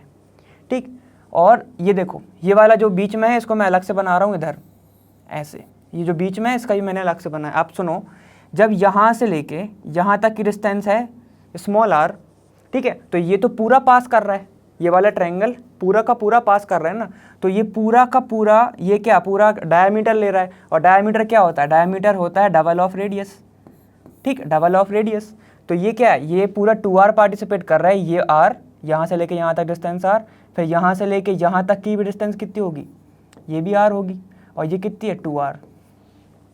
ठीक है ना। अब सुनो, अब ये वाली डिस्टेंस क्या है, यह वाली डिस्टेंस क्या है, ये वाले पार्टिकल की ये वाली डिस्टेंस भी r है, और ये भी r है। समझ रहे हो ना, ये पूरा बता दे रहा हूँ मैं, इधर ही सॉल्व हो जाएगा। ये देखो, जब यहाँ से लेके इसके लिए इस सर्कल तक डिस्टेंस है r, तो यहाँ पे भी तो सेम ही है, ये भी r है। समझ गए ना ये बात। तो अब मैं तुमको अगर टोटल लिख के बताऊँ, सिर्फ ट्रायंगल बनाऊँ ऐसा, ठीक, तो ये कितनी हो जाएगी, r प्लस r, ये हो जाएगा टोटल 2r। मतलब जो a है और जो b है, a b कितनी हो गई 2r। अब यहाँ देखो, ये जो b है और जो c है, तो ये भी तो 2r हुई ना, ये भी 2r हुई, क्योंकि ये दो किससे बन रहा है, स्पेयर से बन रहा है, एक इसका स्पेयर का r और एक स्पेयर का r, तो ये भी 2r हो गई। अब लगाओ, जाओ पाइथागोरस थ्योरम लगाते हैं। पाइथागोरस थ्योरम क्या कहता है कि हाइपोटेन्यूस का square is equal to perpendicular का स्क्वायर प्लस बेस का स्क्वायर।